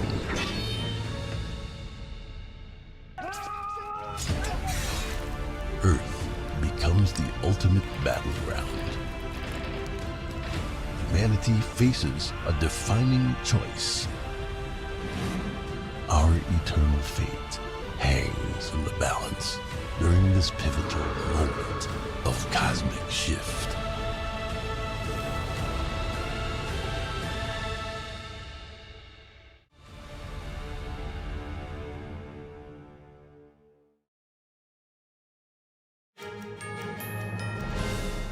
Thanks for staying with us. The alleged killer of Georgia student Laken Riley is on trial today. He's facing multiple charges of murder and possibly life in prison. NTD's Arian Pazdar has the highlights from the trial's first day and a warning some viewers may find the following content disturbing. And he went hunting for females. Prosecution attorney Sheila Ross on Friday morning giving opening remarks in the trial against Jose Ibarra. He's accused of killing 22-year-old Georgia nursing student Laken Riley. When Laken Riley refused to be his rape victim, he bashed her skull in with a rock repeatedly. Ibarra is a Venezuelan citizen who illegally entered the U.S. in 2022. He was allowed to stay to pursue his immigration case.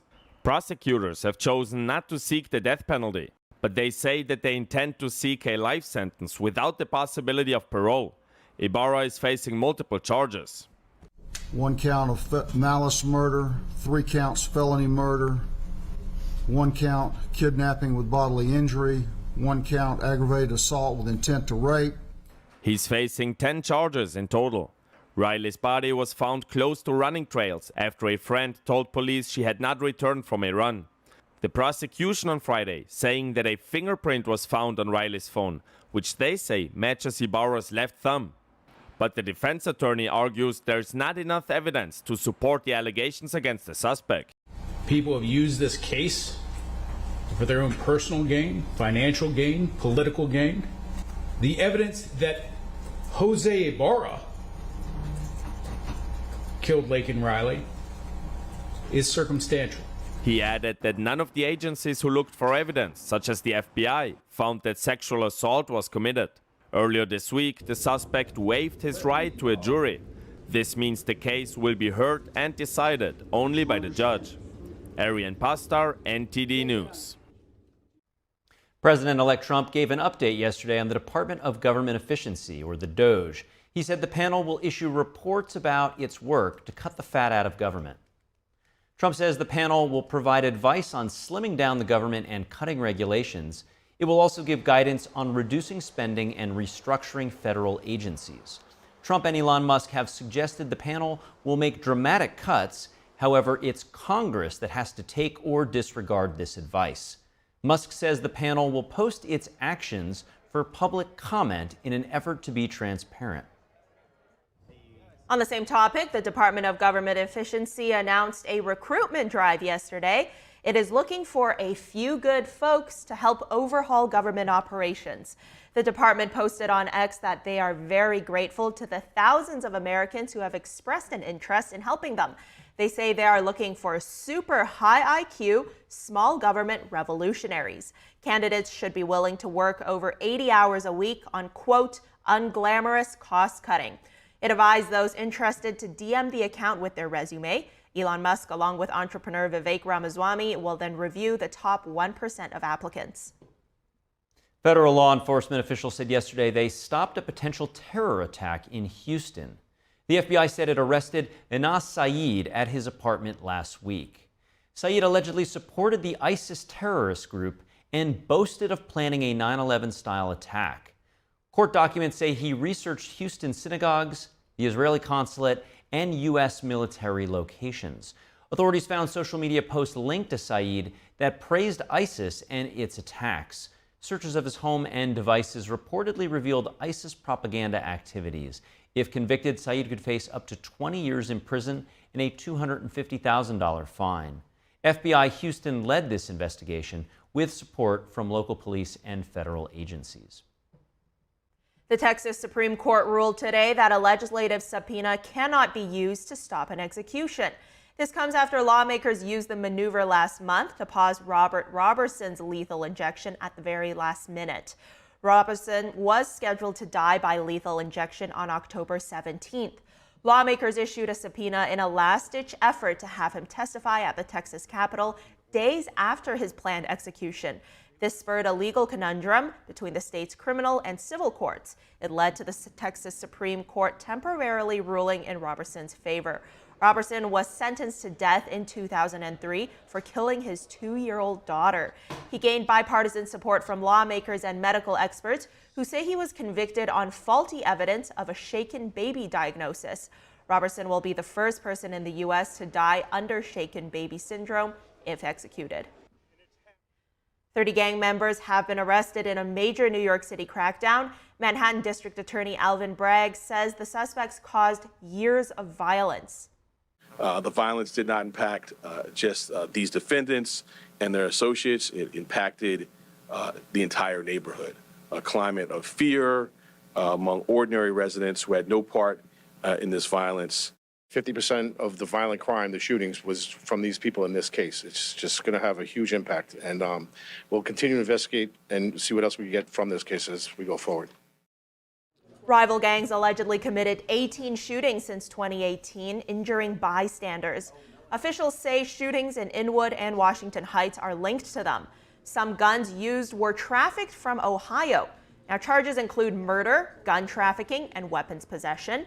Prosecutors allege that a 2018 homicide sparked a wave of revenge violence involving 3 gangs.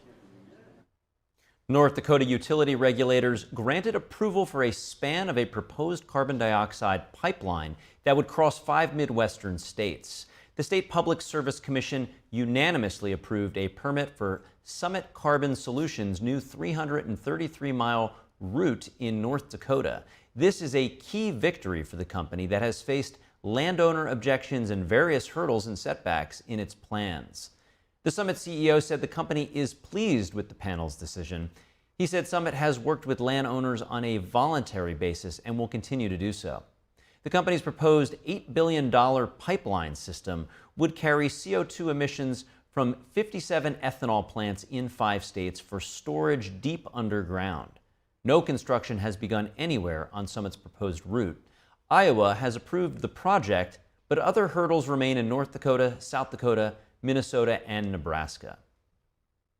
Police have arrested a woman accused of posing as a nurse and working at hospitals throughout Los Angeles County without a license. Authorities say 44-year-old Amanda Leanne Porter from Virginia was hired under a false identity at Providence St. Joseph Medical Center in Burbank, where she oversaw care to as many as 60 patients for an entire month. Porter does not hold a nursing license and is currently on federal probation for a fraud conviction in her home state. The hospital hired Porter in April, but her true identity was discovered after coworkers realized she was impersonating a licensed nurse living out of state. By then, she had already collected 2 paychecks before being fired. Police say Porter pulled a similar scheme at Henry Mayo Newhall Hospital in Santa Clarita, California, and has used fake identities to gain employment at multiple facilities. She was arrested last week following her release from custody for this latest incident. Moments after President-elect Trump tapped Kennedy Jr. to lead Health and Human Services, shares for prominent vaccine makers plunged. Both Moderna and Novavax dipped as much as 6% at closing, and Pfizer fell almost 2%. Kennedy has vowed to immediately start studying vaccine safety and efficacy when he takes office. And Amazon, SpaceX, and other companies are suing the National Labor Relations Board over cases accusing them of illegal labor practices. The lawsuits come as the agency braces for a potential overhaul under President-elect Donald Trump. The Amazon and SpaceX cases are among the first of more than 24 similar lawsuits. The board enforces private sector employee rights to advocate for better working conditions and join unions. Amazon and SpaceX argue that the agency's structure is unconstitutional. They claim the board's 5 members appointed by the president are improperly shielded from being removed at will. They also argue that the agency's administrative process violates the company's right to a jury trial. The Fifth Circuit Court of Appeals is hearing the Amazon and SpaceX cases on Monday. And residents in northern Serbia stopped traffic and stood in silence today to commemorate the 14 victims of a railway roof collapse 2 weeks ago. They demand accountability for the tragedy. Dozens of protesters held a large black banner and blocked crossroads outside the central railway station in the city of Novi Sad. Opposition lawmakers in Belgrade joined the silent protest by blocking traffic for 14 minutes outside the parliament building. A group of activists in Novi Sad released black balloons in their air symbolizing the 14 victims. Thousands have attended protests in Novi Sad and Belgrade in the past 2 weeks. Many in Serbia are skeptical that anyone will be punished for the tragedy. This is because the government holds a firm grip on both the police and the judiciary. When we come back, the Iranian regime today signaling it might have had enough of one of its proxy wars with Israel. A spokesperson says it supports Lebanon in seeking a ceasefire. And Britain's economy shrinks unexpectedly in September. The UK Chancellor aims to push ahead with plans for growth, but uncertainties remain as finance leaders consider the impact of Trump's deregulation plans. We'll have that story after the break.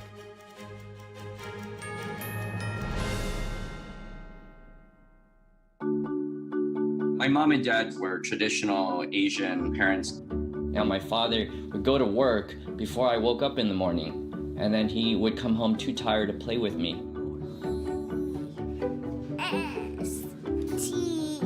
I tell my son, I love you every single day. I love you. Now, my dad has never said that to me. Not because he doesn't love me, but because culturally it wasn't comfortable for him. So I teased him the other day and I said, how come you never say that to me?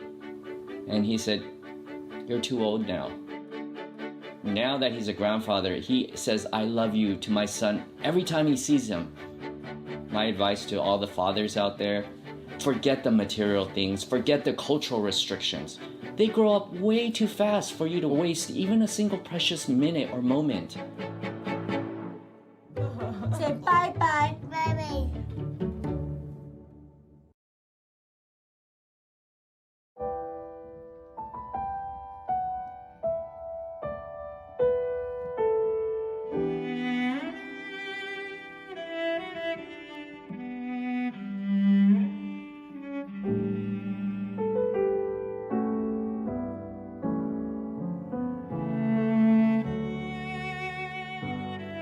大提琴不仅仅是一件乐器，它是有生命、有感情的，需要我们精心的照顾。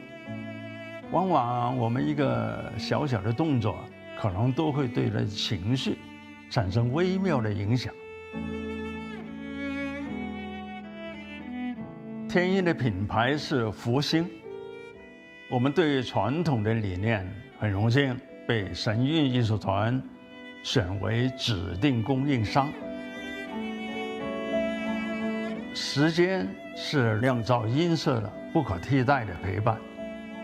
我跟大提琴已经有60多年的友情了，每一把琴都有它自己的个性，熟悉它，才能真正发挥它的潜力。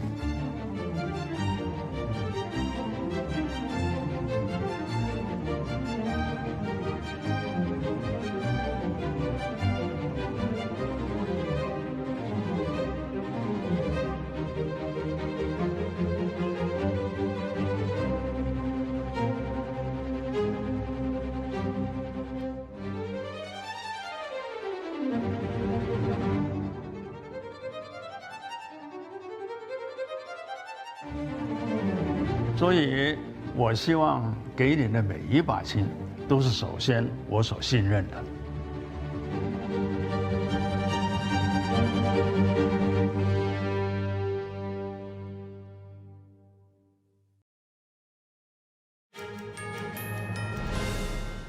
Welcome back. Israel today attacking the capital city of Lebanon for the 4th consecutive day.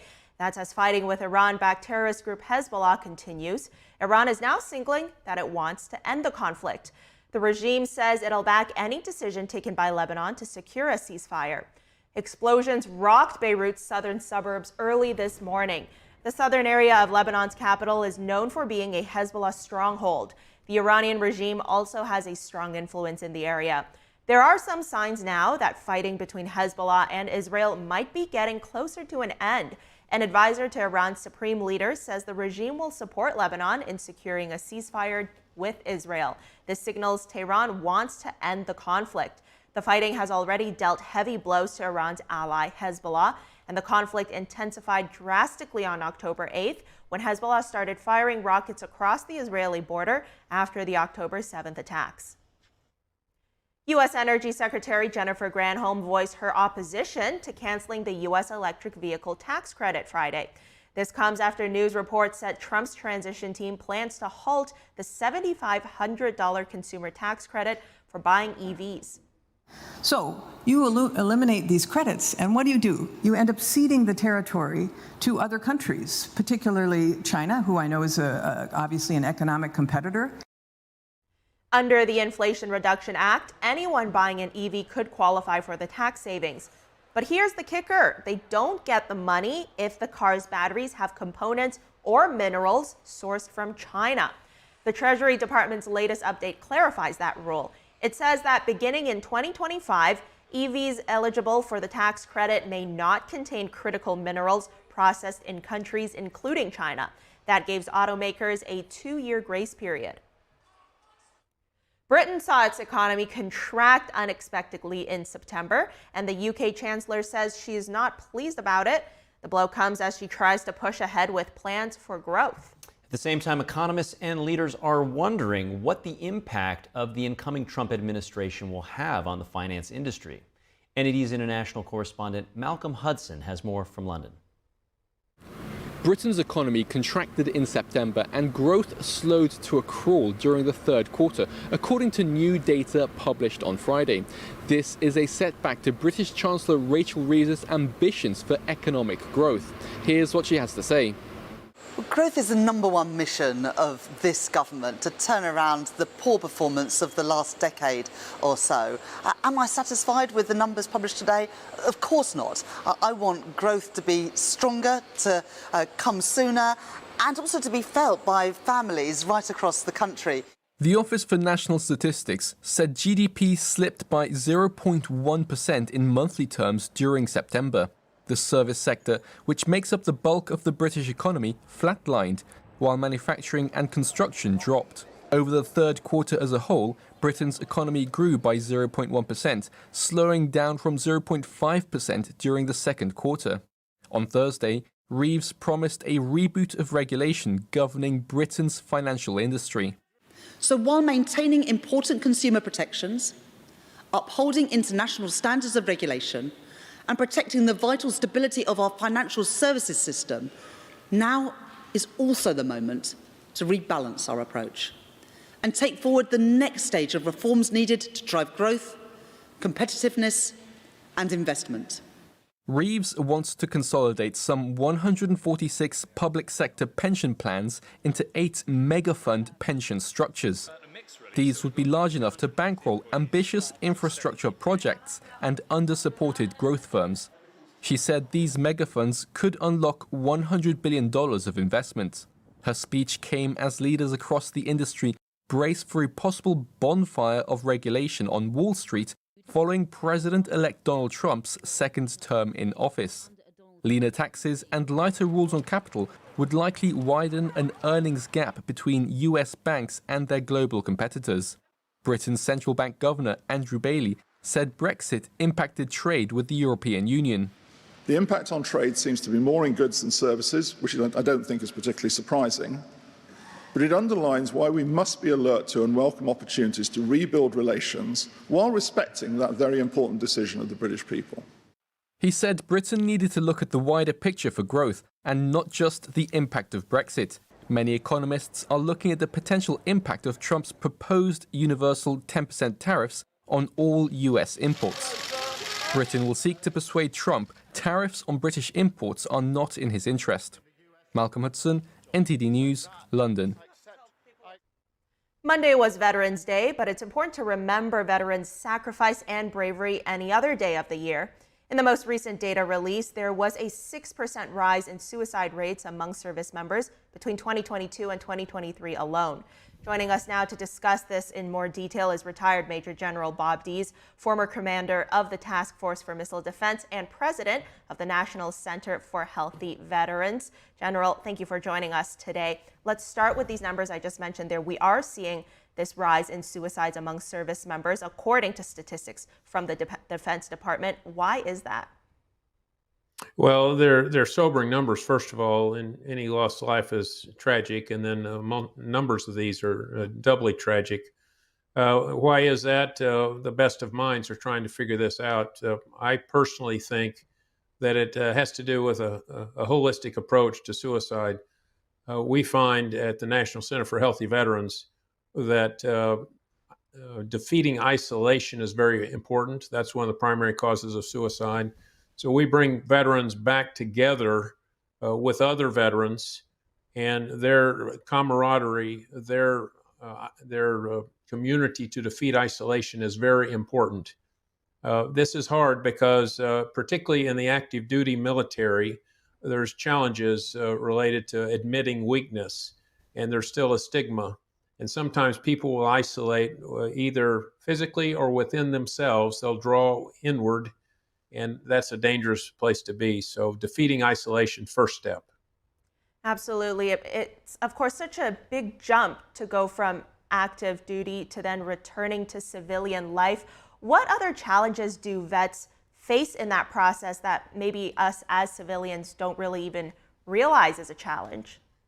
Right. Well, another thing that we emphasize that's so important is purpose and self-esteem. We have dignified work, whether it's in our program where we have dignified work, they do it together, they build teamwork, it builds purpose and self-esteem, and the same is true of employment. So when we employ our veterans, it's very important because that gives us that purpose again. They're used to teamwork, they're used to working with people for a higher cause, and when they lose that immediately, they get out. If they don't find that in other ways, it is another red flag, a danger signal. So what kind of suicide prevention measures are currently in place in the Army? I mean, how effective are they? Well, obviously, they're not effective enough. I mean, there's a task force that's underway that they look at that. That's been, I've been working this since 2002. There have been cycles of it. We do better at times, but overall there's cycles, and we need to figure out another approach. That's why, frankly, instead of playing golf, I've tried to come up with a holistic approach to this, and we're seeing good results with veterans. With the active duty, I'm no longer have direct influence in the active duty, but I just think a holistic approach. We say physical, mental, spiritual, emotional, relational wellness equals health, equals healthy. And that applies either to the active duty force, Army, Navy, Air Force, Marines, others, Coast Guard, Space. That applies to them, and it certainly doubly applies to our veterans. So how do we help them be healthy? The whole resilience equation, in Vietnam, they did a study, and they looked at people who had resilience practices ahead of time. They found that after their Vietnam experience, and a strong statistical evidence, that after Vietnam, their response was far more positive if ahead of time they had done some things. So training resilience is very important. All the services do that on active duty, but sometimes it's an afterthought. Sometimes it's a additional duty, and resilience training needs to be front and center. It's a critical life skill, and our youth that go in the military of today sometimes maybe lack the resilience, and so when they have challenges within the military, either in combat or peacetime, their adverse childhood experiences, their lack of resilience show, and sometimes they're life-threatening. I think you bring up a really interesting point here. When we talk about suicide prevention or mental health for our veterans, we often think about what we're going to do for them or how we're going to help them after they've already left active duty, right? But you're saying here prevention or preparation beforehand is actually very important as well. So how can these young people who should develop some resilience, need to develop some resilience, what can they do before they choose to serve the country or enter the Army? What can they do beforehand to build up this resilience? Right. Well, I hate to provide a little commercial, but I've written a number of books on resilience, and it defines the resilience life cycle. And ahead of time, there's a before phase. And how do we, ahead of time, if we knew a tornado or a hurricane was coming our way, we would do a lot of things in advance. And that's the way we can help create more suicide resistance among our force. We need to educate them. And frankly, sometimes I think personally, faith is a major a component of this. When we get up with our veterans and people that have these serious traumas, faith is an important component into rebuilding their identity, helping them gain new strength, helping them have a purpose. So we shouldn't eliminate faith in this equation as well. And sometimes that's not politically correct. Some very good points you bring up there. Now, of course, as I mentioned before, and you also bring up, you are the president of the National Center for Healthy Veterans. And you did tell us there a little bit about what your organization does. Tell us about some of those personal stories you've seen or heard come out of this organization. How is it helping veterans? Well, we've seen people have come to us suicidal. I mean, undeniably suicidal. Our first veteran we brought here a few years back. His mother called us anxious. He was trying to take his life. We said, bring him on. We brought him in. We put him in a horse stall because we had nowhere else to put him. Our two first staff members, this is 4 years ago, were in horse stalls next to him, heaters in the middle of the winter, and taking showers where the horses bathe. So you get the point. And we wrapped arms around him. And then since the last 4 years, we've learned, we say our intellectual property is how it rewire the brain, reshape the heart, restore the soul. We're seeing amazing life impacts. Families reunited. A daughter came to us and said, I just want my daddy back. Another veteran said, well, I tried to outrun my trauma with my job, with my business, and it didn't work. So they're all over the spectrum. Some have come from prison. Some have come from homelessness. And yet when they join us and they get this dignified work, community living, trauma recovery and life skills programs, and then career preparation, then we put them back out on the street. We say our purpose is to return healthy veterans to America. We see that happening, and they're growing in resilience every day. And as you know, Fiona, we just had a recent tragedy. Our barn complex burned down, and that was also our offices for our organization. The interesting thing is that the veterans in residence right now, they have gained the maturity that they are helping many of our staff who have been traumatized by this disaster. And for these veterans to be paying back, they've got the right DNA, they've got all the character, competence. You just give them purpose and help them team together again. They do amazing things, and they're amazing us right now, helping us, the ones that were helping them. That's absolutely amazing stories coming out of your organization. Really quick before we go here, General, what is the #1 piece of advice you'd give to anyone who knows a veteran, who is loved ones with a veteran? What's the #1 piece of advice you give them to help those service members? Well, I'd say keep affirming them, loving on them, and there is help available. We represent help. Go to healthyveterans.org, and you can see what we do. We've got people from Florida, Texas, New Hampshire, Iowa, all around the country, and some of these at-risk veterans need just a little more at risk. We say we're a crock pot in a microwave society. We are a 9-month residential program, so they come to us and do a true life reset and then go out and do great things for America. So thanks for that question, Fiona. Sir, thank you for your service, and thank you for what you're doing for all our service members out there. Retired Major General Bob Dees, thanks for joining today. Thank you. Coming up, don't miss out on a rare double feature in the sky this weekend. It is a celestial event that stargazers will really want to see. Stay tuned for that story after the break.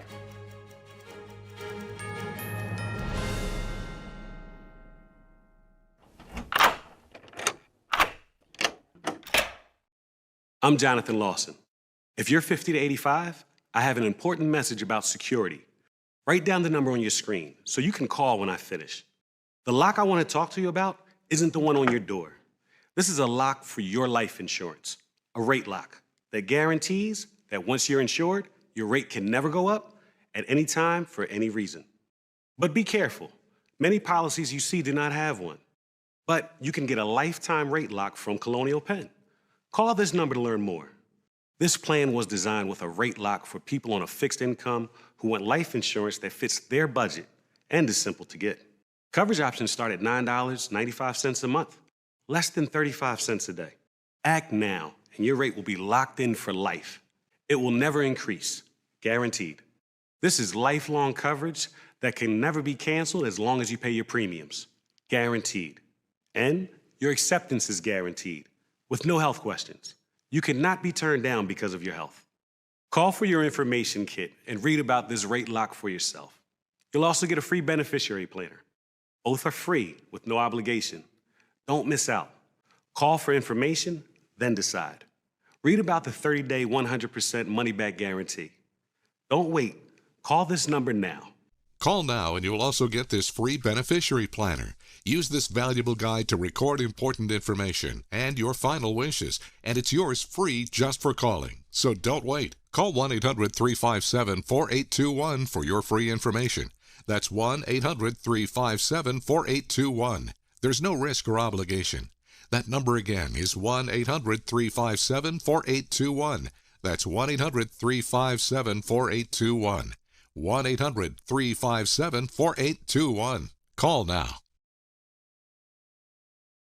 What do you do when your tire goes flat and there's no air anywhere? You reach for Bullseye Pro, the smarter, faster, hands-free way to fill it up with air. Bullseye Pro is equipped with a rechargeable lithium-ion power plant. So fast and so convenient. It's like the power of an air compressor in the palm of your hand. Look, you can inflate all 4 tires on a single charge. It has a built-in smart pressure digital sensor that gauges and automatically stops when the set tire pressure is reached. Easily inflate pool toys, exercise balls, and more. Call or go online now and get the complete Bullseye Pro inflation system for the factory direct price of just $79.99. Plus, we'll ship your entire order free, and we'll give you a 50% discount on a second one. Order now. To order, call 1-800-984-7221. That's 1-800-984-7221, or go to getbullseyepro.com.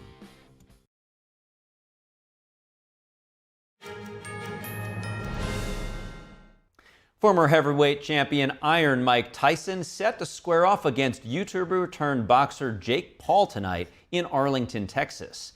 The 58-year-old will go toe-to-toe against his much younger opponent at the AT&T Stadium.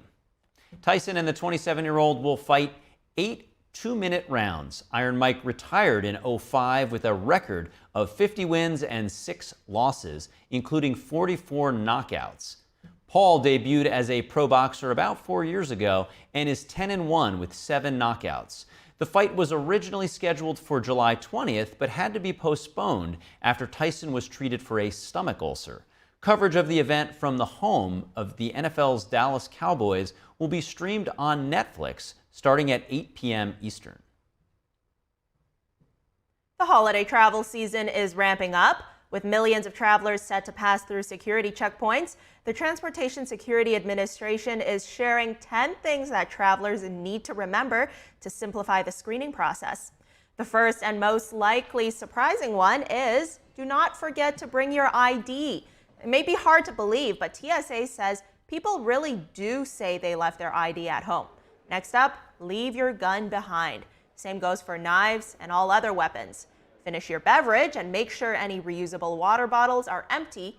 And be sure to remove everything from your pockets, not just the metallic items.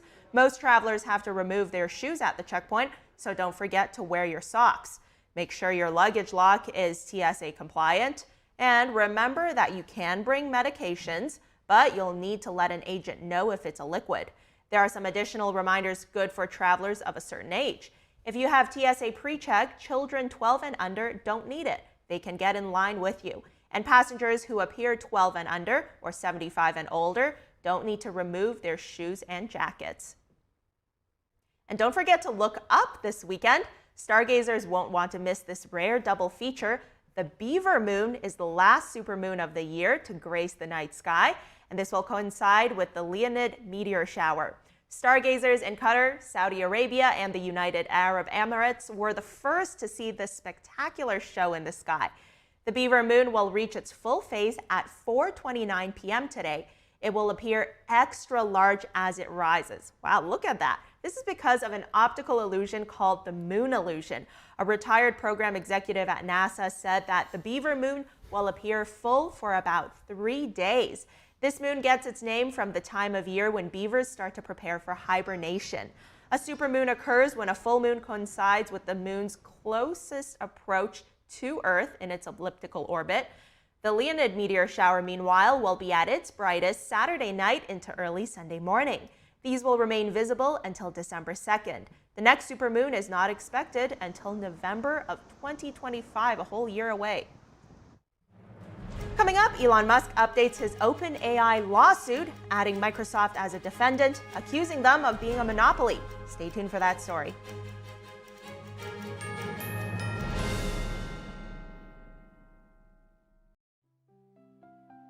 This is such a gentle painting, so beautifully portrayed. A group of people reading together in this simple, everyday-looking living room. A young girl reading along with an adult, a grandparent sitting in the lotus position, a businessman in his typical suit. You see all those people, they look like they have quietly settled down there. And you as a viewer, it looks like you've just stepped in the door. You can't see what it is they're reading, so you're a little bit curious and you're kind of invited to walk in. This harmonious feeling is not by accident. It is the very subject of the work. The book they are reading is the main text of Falun Gong, which is an ancient Chinese spiritual discipline in the Buddhist tradition. At the core of Falun Gong are the values of truthfulness, compassion, and forbearance. Unfortunately, the practice is banned in China, where the artist resides. Thousands have been killed for their faith.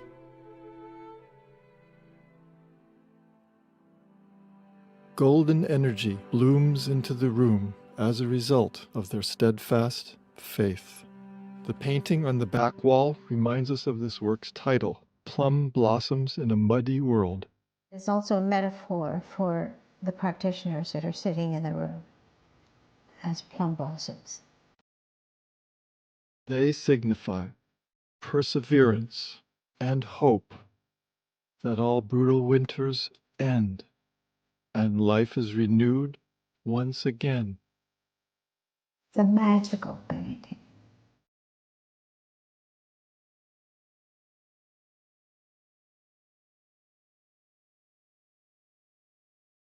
I'm excited to announce our Christmas extravaganza is finally here. Get this season's flannel sheets for as low as $59.98. They won't last long, so get them while you can. Our famous My Slippers, they haven't been on sale for over a year. Regularly $119.98, now only $59.98. Our 6-piece towel sets are back in stock with extremely limited quantities, only $29.98. With hundreds of MyPillow products, there's something for everyone on your Christmas list. Bathrobes, duvets, quilts, down comforters, and so much more. So go to MyPillow.com or call the number on your screen. Use your promo code to save on all MyPillow products. For example, flannel sheets for as low as $59.98, or our 6-piece towel sets, just $29.98. But that's not all. I'm extending our 60-day money-back guarantee until March 1st of 2025. Plus, all orders over $75 or more ship absolutely free.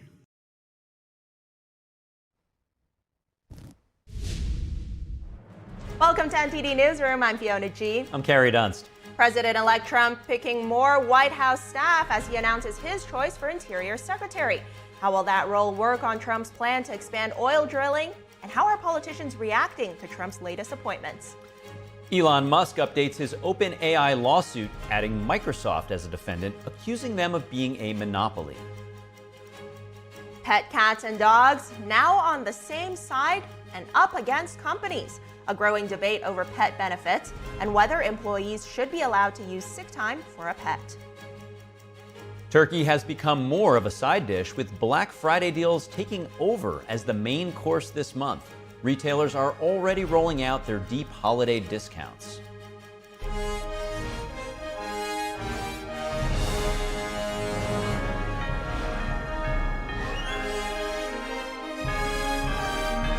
This is NTD Newsroom, live from our global headquarters in New York City.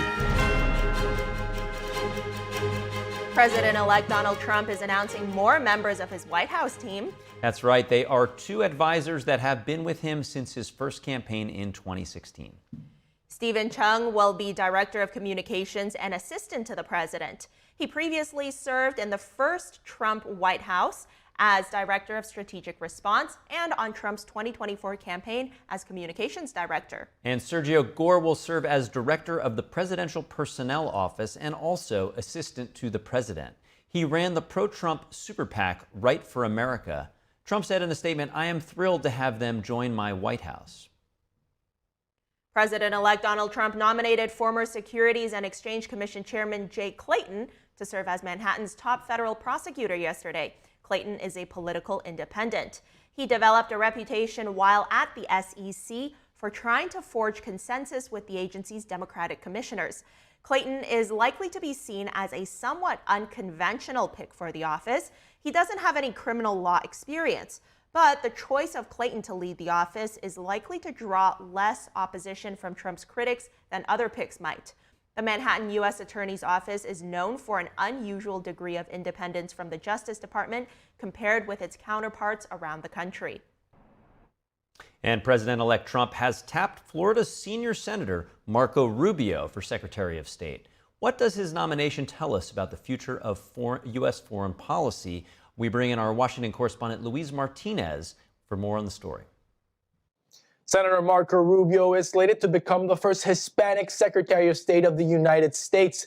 If confirmed by the Senate, Senator Marco Rubio, the son of Cuban Americans who fled the island and settled in Florida, will be at the helm of Trump's foreign policy for the next 4 years. It's a tremendous honor to the president would place his confidence in me in a position of such importance. It's also a tremendous responsibility. And the job of the Secretary of State is to execute on the foreign policy set by the elected president of the United States. Marco Rubio began his political career as city commissioner of West Miami from 1998 till 2000. He then went on to serve 4 consecutive terms in the Florida State House of Representatives, where he served as congressman, majority whip, majority leader, and speaker of the House. In 2010, he ran for the Senate seat of the state of Florida, left empty by Mel Martinez. Marco Rubio garnered the support of the Tea Party back in 2010, and that's how he won his first Senate election. Now, in 2016, Marco Rubio famously launched a bid for the presidency, suspending any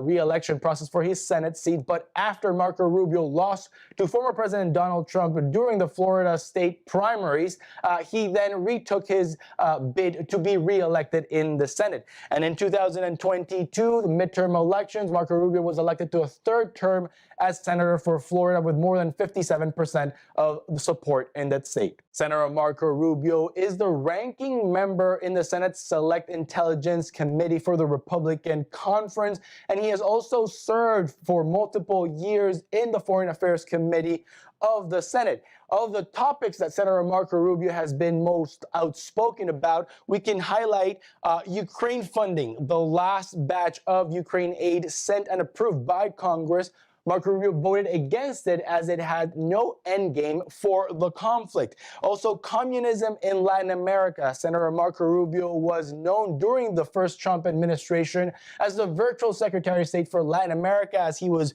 a staunch advocate of democracy and opponent of the communist regimes of Nicaragua, Cuba, and Venezuela. In Iran, Marco Rubio has sided with former President Donald Trump, opposing the Obama-Iran nuclear deal, and has vowed to do anything that needs to be done to stop Iran from acquiring nuclear weapons. And lastly, but most importantly, China as a geostrategic rival of the United States. Marco Rubio has been at the forefront of highlighting Chinese Communist Party's influence in U.S. universities and social media. The nomination of Senator Marco Rubio for Secretary of State has received the praise of a bipartisan group of senators. Both Democrats and Republicans spoke highly of Marco Rubio's credentials in foreign policy.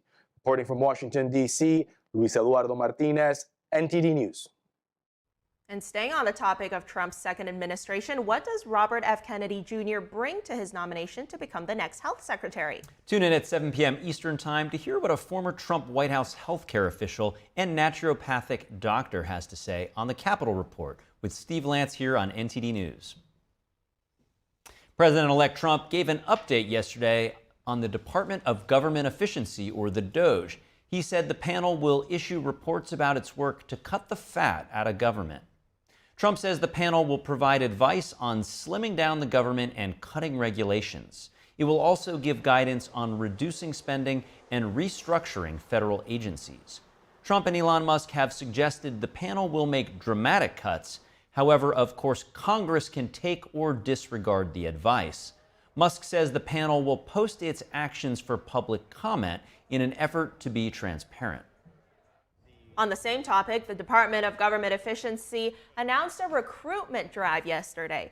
It's looking for a few good folks to help overhaul government operations. The department posted on X that they are very grateful to the thousands of Americans who have expressed interest in helping them. They say they're looking for super high IQ, small government revolutionaries. Candidates should be willing to work over 80 hours a week on, quote, unglamorous cost cutting. It advised those interested to DM the account with their resume. Elon Musk, along with entrepreneur Vivek Ramaswamy, will then review the top 1% of applicants. Congresswoman Nancy Pelosi has filed to run for re-election in 2026. She's been in the House of Representatives since 1987, and her district covers San Francisco. Pelosi was Speaker of the House twice. First from 2007 to 2011, and then again from 2019 to 2023. During her tenure, she has overseen the passage of historic legislation, including Obamacare, stimulus bills, the Inflation Reduction Act, the Bipartisan Infrastructure Law, and COVID relief. Pelosi was House Speaker during the January 6th Capitol breach as well. Back in 2022, she announced that she was stepping down from the House Democratic Party leadership, but opted to remain in Congress as a backbencher. A bankruptcy judge pauses the sale on Alex Jones's InfoWar website. The judge wants time to review the transparency of the auction process. Jones and his lawyers complained that they put in a bid of $3.5 million in the media platform's bankruptcy auction, but satire media company The Onion walked away with the sale. The Onion attempted to buy InfoWars at auction with the backing of families of victims of the Sandy Hook Elementary School shooting. Those families earlier sued Jones for defamation for calling the shooting a hoax. The trustee overseeing the auction admitted that The Onion did not have the highest bid and that a round of bidding was skipped over that would have allowed parties to try to outbid each other. He said this was permitted under the rules given to him by the judge. Jones called the bidding process rigged during his InfoWars show. The CEO of The Onion's parent company said the sale was underway as a part of a standard process. The judge said he will find out exactly what happened. The trustee overseeing the auction admitted that The Onion did not have the highest bid and that a round of bidding was skipped over that would have allowed the parties to try to outbid each other. Now, Jones called the bidding process rigged, of course, as mentioned there, and the judge will be getting to the bottom of it. Coming up, Elon Musk updates his OpenAI lawsuit, adding Microsoft as a defendant, accusing them of being a monopoly. And ice cream maker Ben & Jerry's is suing its parent company Unilever. It's claiming Unilever stopped it from making 4 Gaza-related war statements. We'll have that after the break.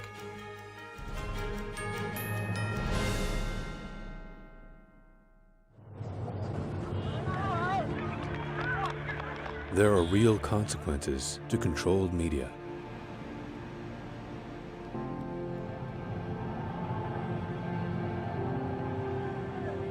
And NTD's founders know them firsthand.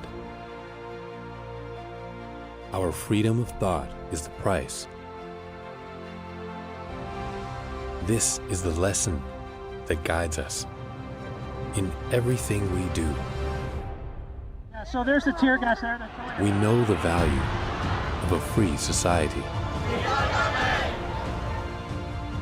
And we take seriously the responsibility to preserve it. We are NTD.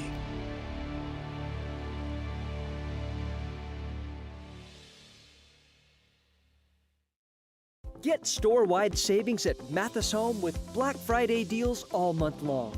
We have all the latest styles with hundreds of sofas starting at just $3.99. Dining sets and bedrooms at the lowest prices ever, and we're the only place with top-name recliners starting at just $195. It's all in stock, so you get it faster with our free delivery. So for the latest in fashion for your home at the best value, shop Black Friday deals at California's furniture superstore, Mathis Home. Amazing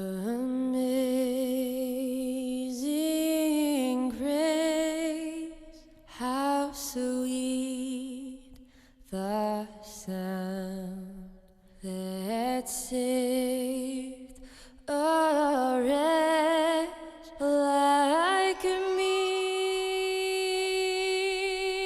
I once was lost, but now I'm found.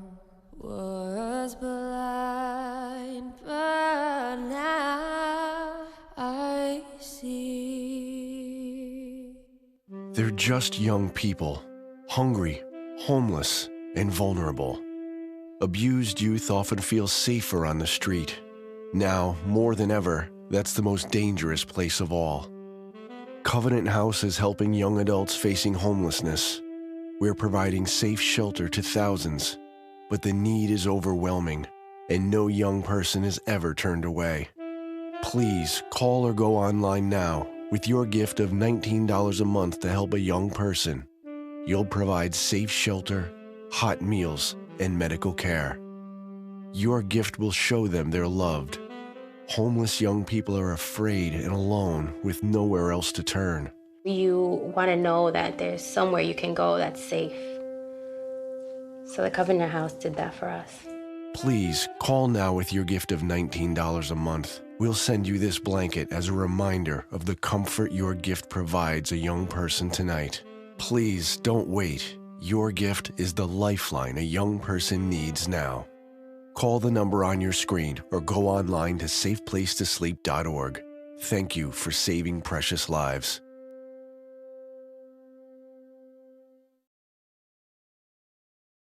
At NativePath, we're driven to improve the lives of people by providing highly effective supplements that solve common health problems and support optimal health. This is what being on the path is all about. Visit getnativepath.com/NTD for your special offer.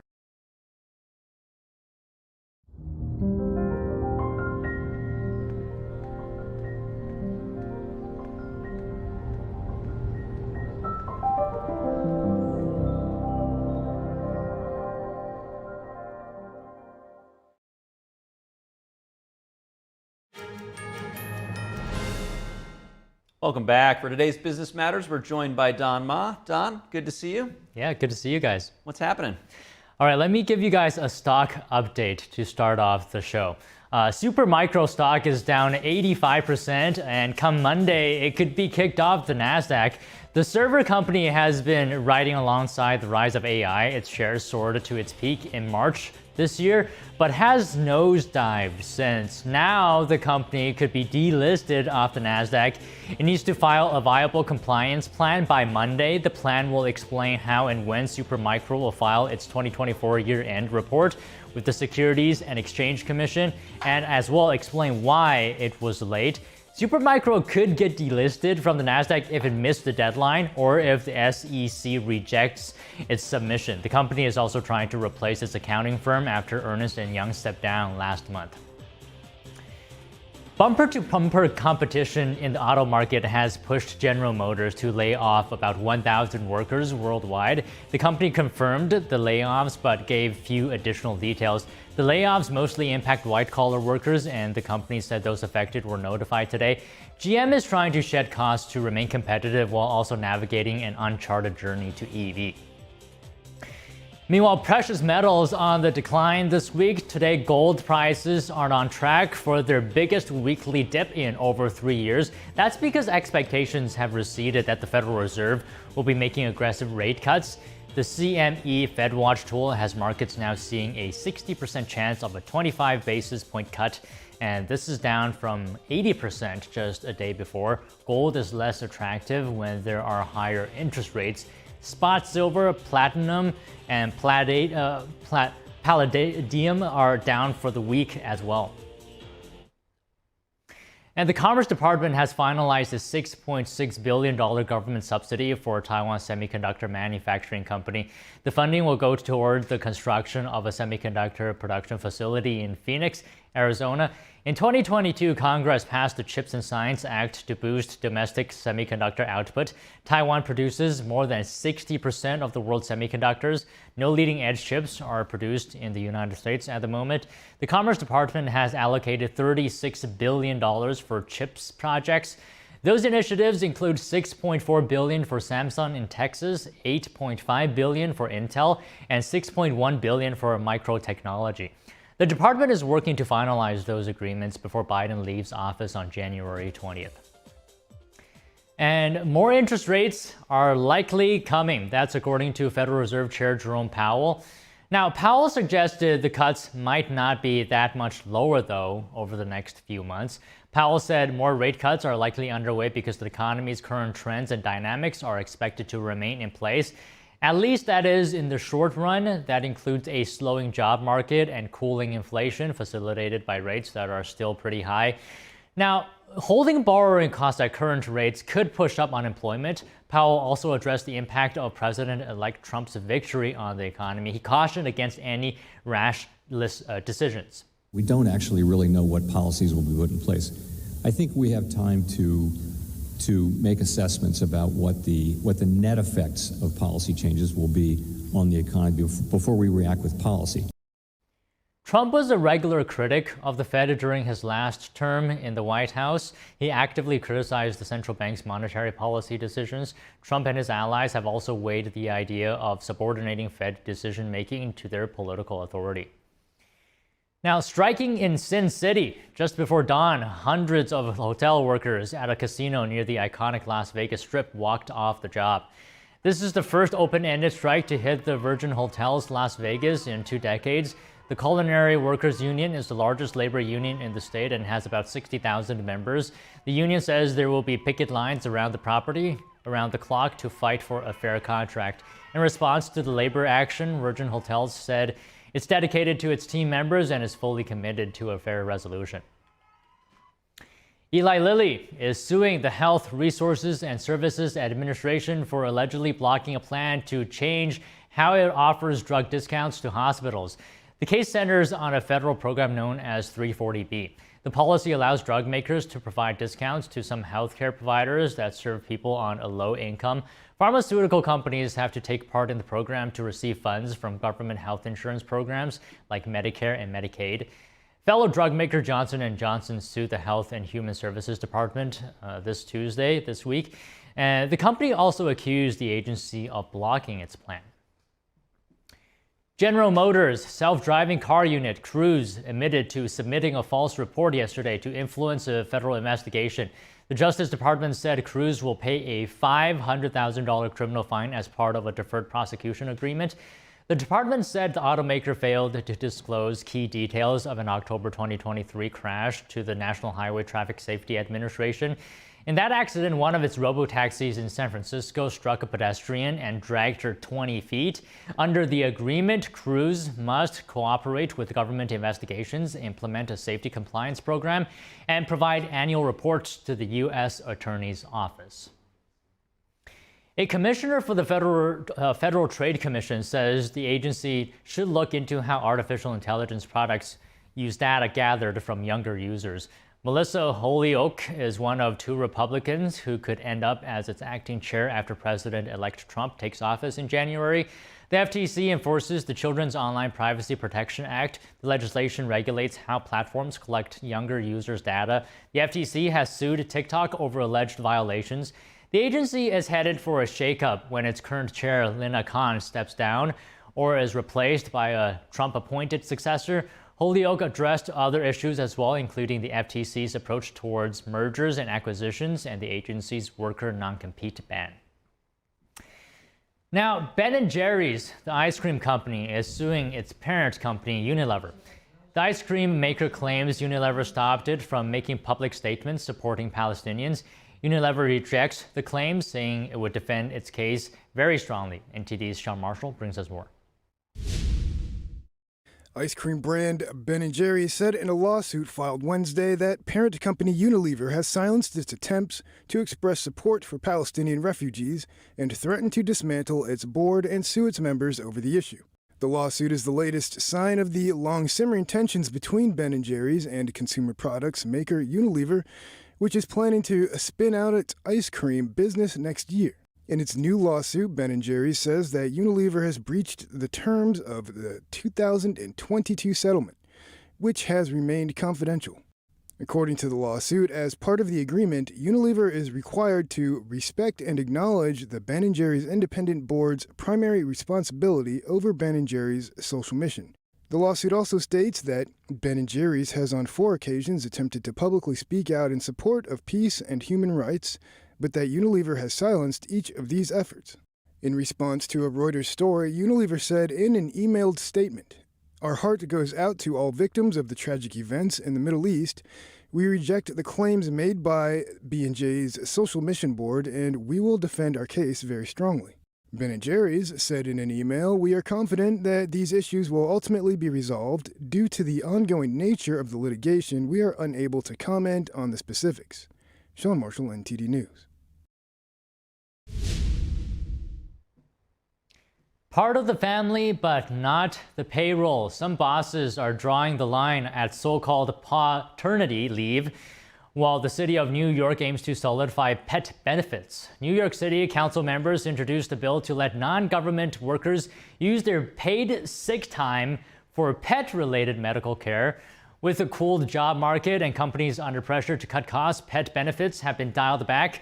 A MetLife survey showed the number of employers offering pet insurance has fallen since last year. The proposed bill in New York wouldn't require additional paid time off for pet purposes, but would extend the city's existing sick time laws.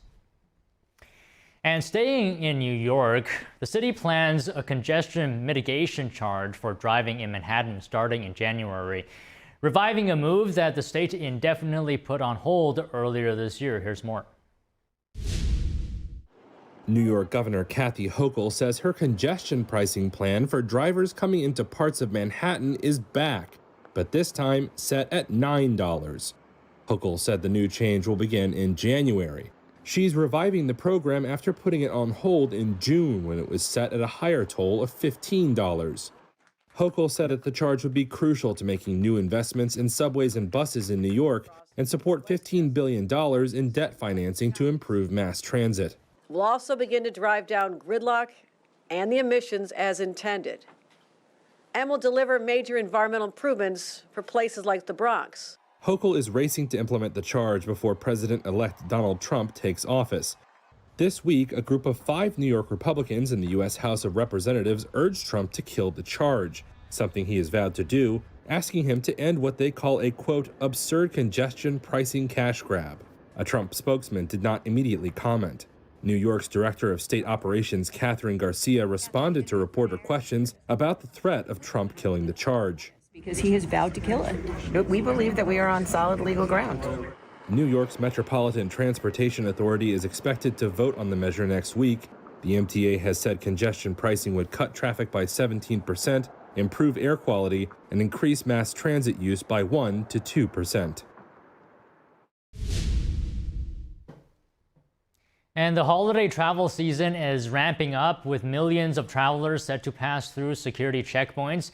The Transportation Security Administration is sharing 10 things travelers need to remember to simplify the screening process. Now, first and likely most surprising one is don't forget to bring your ID. It might be hard to believe, but TSA says people do really say they left their ID at home. Next up, leave your gun behind. Same goes for knives and all other weapons. And as well, finish your beverage and make sure any reusable water bottles that are empty. Be sure to remove everything from your pockets, not just metallic items. Most travelers have to remove their shoes as well at the checkpoint. So don't forget to wear socks. Make sure your luggage lock is TSA compliant. And remember, you can bring medications, but you'll need to let an agent know if it's liquid. There are some additional reminders good for travelers of a certain age. If you have TSA pre-check, children under 12 and under don't need it.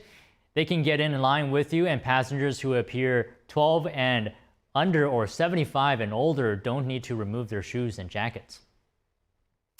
Now, check this out. Airbnb is gearing up to host a one-of-a-kind experience. It's offering the chance for you to unleash your inner gladiator inside Rome's legendary arena after hours. For the first time in nearly 2,000 years, the Colosseum will become a venue for performances inside the arena. Visitors will get to suit up in historic armor and put their skills to the test in battle. Airbnb says guests will be able to book a free 3-hour experience for next May. There are 16 spots in total, but you can also bring a +1 to watch. Online booking requests for this limited Airbnb Gladiator experience begins on November 27th. Guests are responsible for their own travel to and from Rome, Italy. Former heavyweight champion Mike Tyson is set to square off against YouTuber turned boxer Jake Paul tonight in Arlington, Texas. The 58-year-old will go toe-to-toe against his much younger opponent at AT&T Stadium. Tyson and the 27-year-old will fight 8 two-minute rounds. Iron Mike retired in 2005 with a record of 50 wins and 6 losses, including 44 knockouts. Paul debuted as a pro boxer about 4 years ago and is 10-1 with 7 KOs. The fight was originally scheduled for July 20th, but had to be postponed after Tyson was treated for a stomach ulcer. Coverage of the event from the home of the NFL's Dallas Cowboys will be streamed on Netflix starting at 8 p.m. Eastern. And before any turkeys hit the oven, home cooks will be busy shopping for early Black Friday deals. While Black Friday is technically only one day, November 29th, that is, many major retailers have already unveiled some deep discounts. Prices being slashed early on, everything from fashion and home goods to tech and toys. Amazon's Black Friday week starts this week before Thanksgiving. Walmart's early deal started this past Monday, and Target is doing weekly deals through the season that started the first week of the month. Elon Musk gives his version of the details in an updated lawsuit against OpenAI. Here's that story. Elon Musk has updated his lawsuit against OpenAI, now including Microsoft as a defendant. He says the two now have a 70% share of the generated AI market as a result of monopolistic practices, such as by having a de facto merger, by working closely together, and by extracting promises from investors not to fund other AI firms, such as Elon Musk's competing xAI. The original lawsuit focused on OpenAI CEO Sam Altman. Musk says Altman swayed him into joining the company by persuading him it was going to be like a charity. In the updated lawsuit, Musk says Altman had for-profit motives. He says Altman wanted to sell an OpenAI cryptocurrency and have an ICO, or initial coin offering, back in January 2018. Musk also accuses OpenAI of driving out security researchers and replacing them with personnel to facilitate military contracting. Musk wants the courts to order OpenAI and Microsoft to end their monopolistic practices and award him treble damages, which is 3 times the amount of damage he claims to have suffered. And just real quick before we go here, Wall Street's main indexes closed lower today. And this comes after Federal Reserve Chair Jerome Powell pointed to a slower pace of interest rate cuts. Traders increased bets that the Fed will not change rates at its December meeting next month. They're pricing in a roughly around a 42% chance that there will not be rate cuts versus roughly around a 14% a month ago. All right, and that's all the things happening in business matters today. Back to you guys.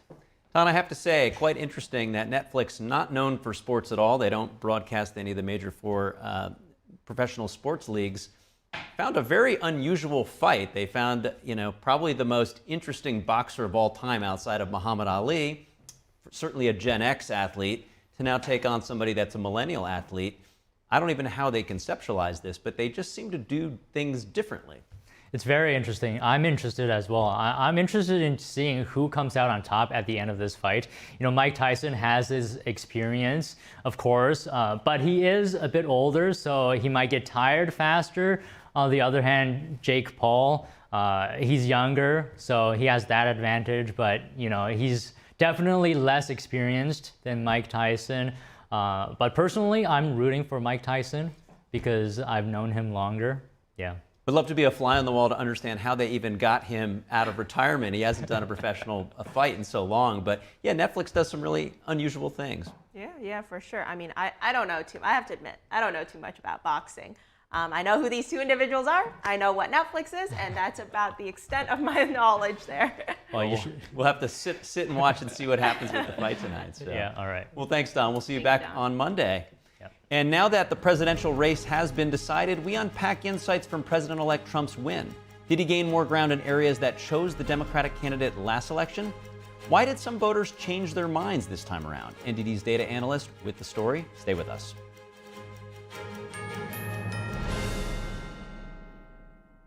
Rated the best hearing aids of 2023 by Forbes, the Audion Atom 2 series offers superior sound quality and functionality for a fraction of the price. For just $189 a pair, the Atom 2 features 4 different hearing modes for all types of hearing loss. It packs crystal clear sound, a nearly invisible design, and is even rechargeable. I actually like them better than my old $5,000 hearing aids. They're so comfortable, I forget I'm wearing them. And the sound is amazing. The Atom Pro 2 is our smallest hearing aid yet, featuring advanced background noise cancellation, and is the world's first hearing aid with built-in UV cleaning that kills 99% of bacteria. I could not believe how my hearing and life changed without seeing a doctor or having a hearing test. Join over 500,000 happy customers today and get the hearing you deserve. Call 1-800-455-5922 or go to audionhearing.com to get your pair of Audion hearing aids starting at just $189. I go by Jackie. I'm 44 years old. I had 3 kids at the time and single mother. I was working 60 hours a week, still couldn't pay the bills. Skipped meals so that they could eat. It's been hard because one thing falls into place, 10 things fall out of place. You know, I just can't do this alone and make it work. 1 in 5 children face hunger in America, and food costs are rising. But everyone needs nourishing food to thrive, and they can when we work together so our neighbors can feed their families. Call or go online right now to join Feeding America with your gift of just $19 a month, only 63 cents a day. Together, thanks to a nationwide network of food banks, dedicated volunteers, and the monthly support of people like you, we can fill plates with nutritious food for families across America. One day my mother came over to my house and said, "There's a meeting at the pantry." I said, "Okay," and I went. There were some ladies in there. They were from the food bank. They asked several questions. Some of those were about me and my story, but it helped me to open up a little bit. We're getting closer to the day when no one in America faces hunger, but we can't do it without you. Call or go online now. Visit helpfeedingamerica.org and give $19 a month, just 63 cents a day. 98% of donations go directly to help millions of people facing hunger, from coast to coast and in your own community. And when you give by credit card, we'll send you this exclusive canvas grocery bag to show you are a part of a movement of supporters working together to help end hunger. I have people that I can trust. I have hope. Please call now or make your monthly donation at helpfeedingamerica.org, and your gift can double in impact.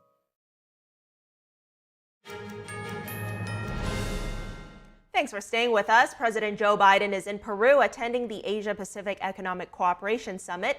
He's meeting allies in the Indo-Pacific and the leader of the Chinese Communist Party. And NTD's Washington correspondent Jack Bradley is at the White House. Jack, good to see you. What's the latest with Biden? Good to see you too, Fiona. Well, President Biden just was finished meeting with the Peruvian president, where they talked about countering drug trafficking. The U.S. is helping out there with giving them $65 million toward that effort. And as far as him meeting with the Japanese Prime Minister and the President of South Korea, they did meet as well. What's really important here is the U.S. to show themselves as a major player in the Indo-Pacific, encountering the Chinese Communist Party's influence there. We know that the Chinese Communist Party has been the major supplier of Russia's war machine, and this comes as North Korea is supplying Russia with thousands of troops over the past few weeks. Now, to your point there, Jack, Biden will be meeting, of course, with the Chinese Communist Party leader Xi Jinping tomorrow in Lima, Peru. And this is also right after China finished building that massive port nearby. How does that underscore this meeting? Right, so that port was the biggest port in Peru, I'm told, a $1.3 billion installation in Peru. U.S. officials are concerned that this can be doubled as an espionage military base for China, and also for them to send out naval vessels that can all spy on the Americas. Now, this is part of China's Belt and Road Initiative, which is a series of infrastructure projects across about 100 different countries, mostly third world countries, where they saddle these countries in billions in debt. And a lot of these projects, particularly there's one in Peru even just a couple years ago, that were failed. They didn't even get built. There are dams in the process. Now, the U.S. Southern Central Command has raised these concerns that these all can be doubled as Chinese military installations. A lot of members of Congress have said the same thing as well. Now, President Biden is going to be meeting with Chinese leader Xi Jinping on Saturday for their third and final face-to-face talk since Biden became president. Speaking to the press on Air Force One yesterday, National Security Advisor Jake Sullivan said that the incoming administration needs to be very wary about one thing in particular, and that would be China and Taiwan. He said, quote, "The most significant risk for the United States and for the world is somehow peace and stability across the Taiwan Strait is disturbed and we end up in conflict there."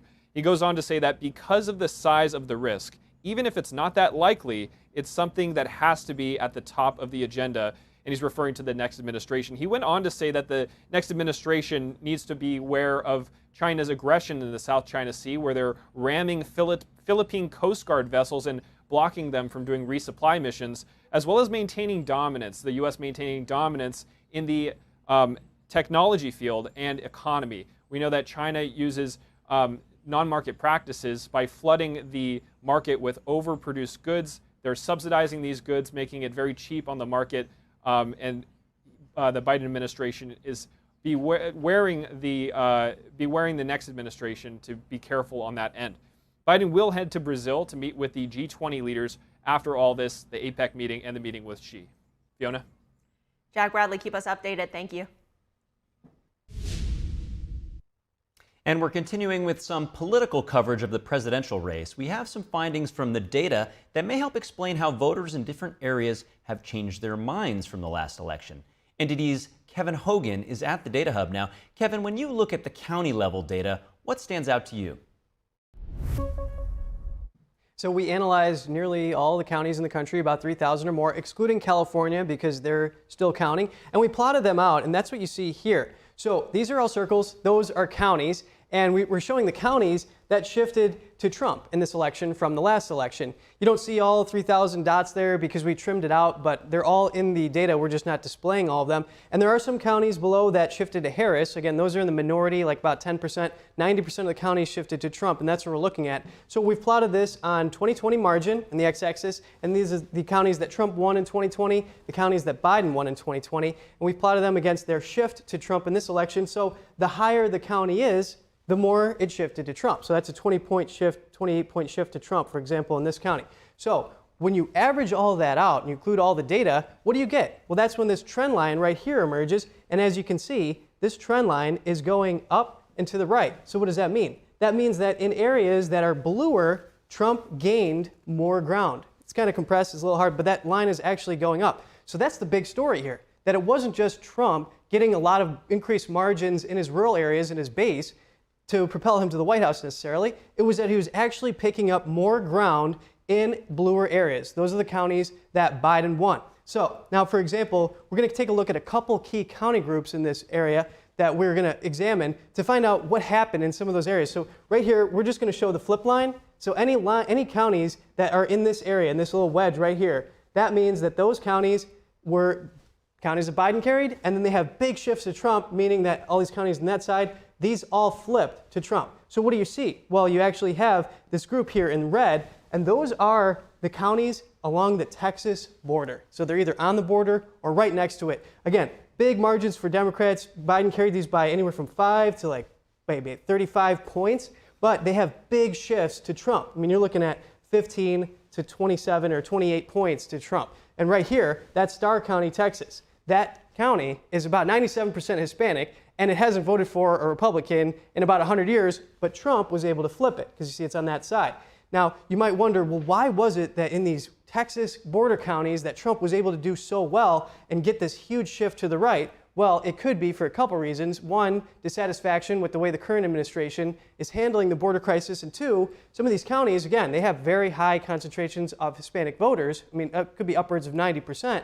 So that could be reflective of the shift that we're seeing from this group, from the Democratic Party to the GOP. Now, there's another key county group in which former President Trump did really well comparatively this time around, and that's the New York City metro area. That's what you're looking at here. These circles in yellow are all part of the New York City metro. This is the Bronx. See, about 65 points that Biden won it. It makes sense. It's a blue city. But you see, that's about a 20-point shift to Trump. He didn't flip it, but those are big gains there. And then you have Queens and Hudson County. Now, Passaic County, that's this little yellow one that you see right there. It's kind of hard to see, but it's behind that red one, but you see it. That's a county in New Jersey that's right here in the New York metro area that had about 15, 20-point margin for Biden. But again, it's on that side of the line. Trump was able to flip it. Now, you might ask, well, why is it that Trump's doing so well in that deep blue city of New York? Well, we'll get to that in a minute. Could be a couple reasons. For example, dissatisfaction maybe with the way that the Democrats have run their cities. It could drive a little bit more votes to Trump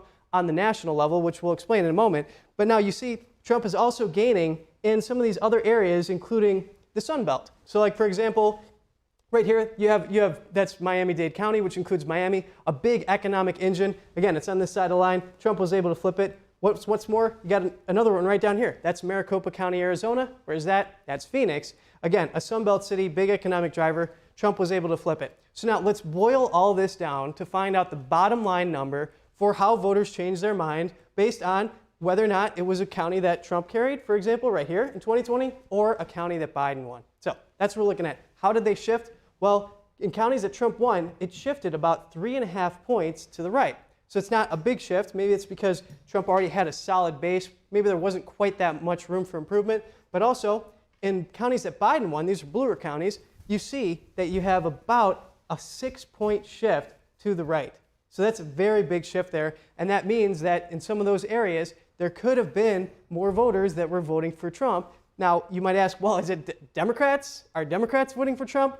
Not really, because the exit poll data we're seeing shows Trump picks up about 4% of the Democrat vote in 2020 and in this election. So that might not necessarily be why, but there could be other reasons, like we mentioned, about the cities, and then also in the suburbs. So that's what we're going to get to in just a moment here. Now, for example, when you break this down, you boil it all down, you say, okay, where were the areas that shifted harder to the right? So you have rural areas here. These are all the counties. They shifted about 4 points to Trump. So that's a sizable swing. Again, not the biggest compared to the rest of these here, which I'll show you in a sec. And that's because you got a 5-point shift in the suburban areas. And you say, well, okay, that's about a 1 point bigger. And then the real story here is that the metropolitan areas, look at this. They shifted to former President Trump about 8 points. So that's 3 points more than the suburbs, 4 points more than the rural areas, double or so. So you ask, okay, well, what happened in the rural areas? Well, again, Trump might have had a lot of his base, maybe not that much room for improvement, but for example, in Wisconsin, Trump improved his margins in those rural Wisconsin counties by about 2 points, which was decisive in allowing him to carry that state. So that's a big deal there. But now in the suburban areas, you say, wow, that's a 5-point shift to the right. Well, what happened? Well, we're seeing that there was a gender gap, and that is basically it's reflected in the fact that in all the elections, not just the presidential, but exit polls for all the elections, show that among the white voters in the suburbs, men in particular, 62% of them supported the Republican, and 53% of the women supported the Republican. So again, a gender gap, but it's in former President Trump's favor. And now you say, okay, well, that's also probably a reflection of these suburban areas being more diverse. And according to John Lettieri, he's the CEO at the Economic Innovation Group, he says that Trump is able to build together this broader multiracial working class type coalition, end quote. So it may be just more diverse voters that are coming to vote for Trump. And then in these metropolitan areas, that's where you see this big shift. That's about 8 points. So you wonder, well, why is it in these metropolitan areas that you see Trump gaining the most ground among all of these? Well, it could be, according to John Barrow, he's a writer for The Atlantic, which, by the way, endorsed Vice President Kamala Harris for president. And so he points to places like New York City, and he says, well, you know what? There's homelessness, it's a problem, and there's also widespread shoplifting, for example, which has caused a lot of these products to be locked up behind these glass cases. And then also, he's pointing to billions of dollars that are being spent housing migrants. So it's possible that some of these voters in these Democrat cities are questioning whether or not they want a Democrat in the White House on a national level. So it could be driving some of those historically Democratic voters to the GOP. Now, you also see another, for example, that you have a shift to the right in rural, suburban, and metropolitan areas. Again, excluding California, but that's all across the board in the whole country. And you say, well, you know what? What is that a reflection of? It's probably a reflection of dissatisfaction with the current administration. Of course, inflation is a really tough challenge that they're dealing with right now. And you remember back even in the 40s and even the 60s when Democrats, Presidents Harry Truman, as well as Lyndon Johnson, they didn't even go for re-election. They had poor approval ratings. They just didn't even try. And then what ended up happening, the Republican was able to take the White House thereafter. So this is probably some of the reasons why you might see that across the board you're seeing a shift to the right, and especially in these metro areas. But there's another reason. So in the metro area specifically, according to Jake Dillamani, he's a Democratic strategist, he says that the concepts like defund the police are driving those historic Democrat voters to the GOP. And he's also saying that, again, we're seeing this shift among Hispanic men and black men, as well as East Asian voters from the Democratic Party going to the GOP. And again, there are a lot of them in these metropolitan areas. And for example, in New York City, the Bronx and the Queens were areas where Trump gained the most ground in the whole state of New York. And he also had some big flips in Long Island, like, for example, flipping Nassau County. And then also, he had double-digit improvement to his margins in 4 out of the 5 boroughs in New York City, and about 9 points or more in the borough of Manhattan. So he definitely gained a lot of ground in there. So that's part of the reason why you might see some of these increasing shifts in the metropolitan areas. Back to you. That's another fascinating breakdown of the data. Thank you, Kevin. Moving on now, coming up after this short break, don't miss out on a rare double feature in the sky this weekend. It is a celestial event that stargazers will definitely want to see, so stay tuned.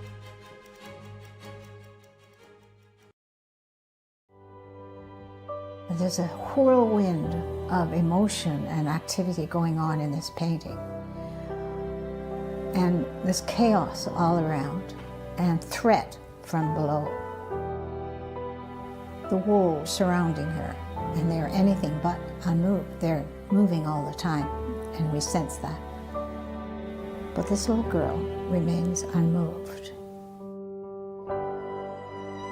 She's in quite a perilous situation, but she's completely strong and serene, and she's actually meditating.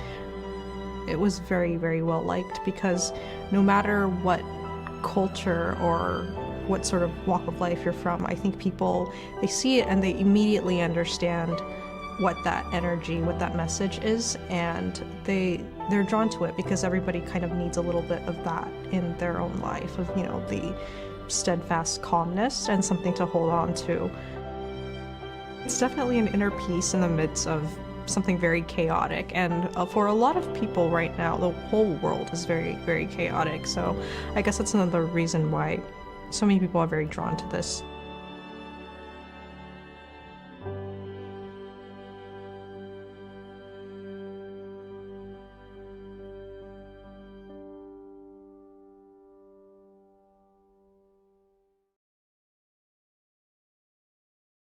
Whispered across generations, a hidden secret unveils the essence of longevity and vitality, a timeless legend regarding energy and wonder.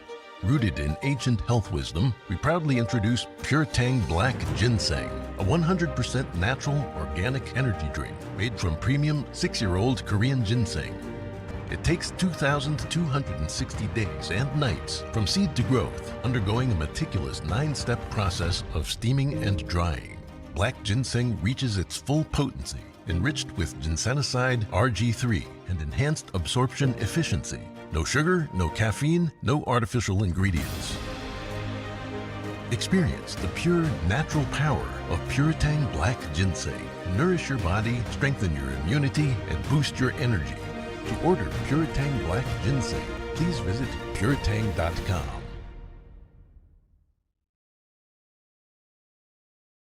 Shenyun Creations, the streaming platform from Shenyun, featuring world-class dance, past programs, and all original music.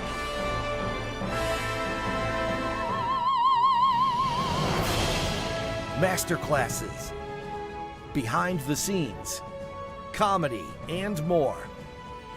Explore shenyuncreations.com.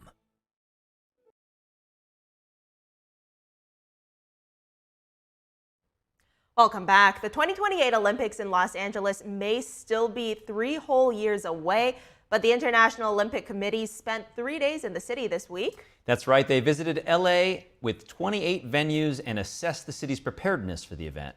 NTD's Christina Corona has the story. The International Olympic Committee toured several key venues during its first visit to Los Angeles in 2 years, including the Rose Bowl in Pasadena, the new Intuit Dome in Inglewood, the Long Beach Convention Center, and Marine Stadium. The committee's visit concluded at UCLA, which will host the Athletes Village for both Olympians and Paralympians. Nicole Hoverts, who oversees the progress of LA28, has a deep connection to Los Angeles, having competed in synchronized swimming at the 1984 Olympics held in the city. It was great, absolutely, to be back on the ground in Los Angeles for the first time in person since 2022. So that was really good for us. It is always good to be back and to sense the passion and the enthusiasm of the Angelenos about the Olympics and about anything that has to do with sports. Officials stated that they've been in communication with the incoming Trump administration and are confident that the federal government will fulfill its commitments to support the Games. The federal government plays a crucial role in ensuring security, transportation, and travel assistance for the Olympics. President Trump previously was president, and actually when we got the Games in 2017, and signed federally binding documents that committed them to deliver security and transportation. LA 28 chairman Casey Wasserman, who played a key role in the city's successful bid for the Games, stated that the Olympics are non-political. When he was president and in his comments leading up to the election, President-elect Trump has been incredibly clear about the responsibility we have hosting world events, starting with the World Cup in 26 and subsequently with the Olympics. The Olympics aren't about politics, and they're not about red and blue. They're about red, white, and blue. And these are America's Games taking place in Los Angeles. By 2025, key details like the competition schedule, venues, and athlete quotas will be finalized, shaping plans for transportation, security, and ticketing. In 2026, Wasserman said the LA Organizing Committee will focus on public ticketing, hospitality, the torch relay, mascot creation, and volunteer programs. Christina Corona, NTD News, Los Angeles. Well, you know, those Summer Olympics in Paris just ended, but I'm excited to see what they come up with in LA. I'm going to age myself, Fiona, but I remember as a little boy watching the opening ceremony of the 1984 LA Olympics, where this guy put on a spacesuit and catapulted himself into the air. And we're back in LA for the Olympics. It's very exciting. A full circle moment, right? Indeed. Well, I guess we'll have to wait for the Winter Olympics first, right? And then we'll get to 2028. I'll be ready for that. So. Oh, yeah, for sure. Me too. Well, thank you for watching NTD Newsroom today. Please join Tiffany Meyer for the NTD Evening News at 6 p.m. Eastern, 3 Pacific. I am Carrie Dunst. I am Fiona G. Happy Friday. See you next week.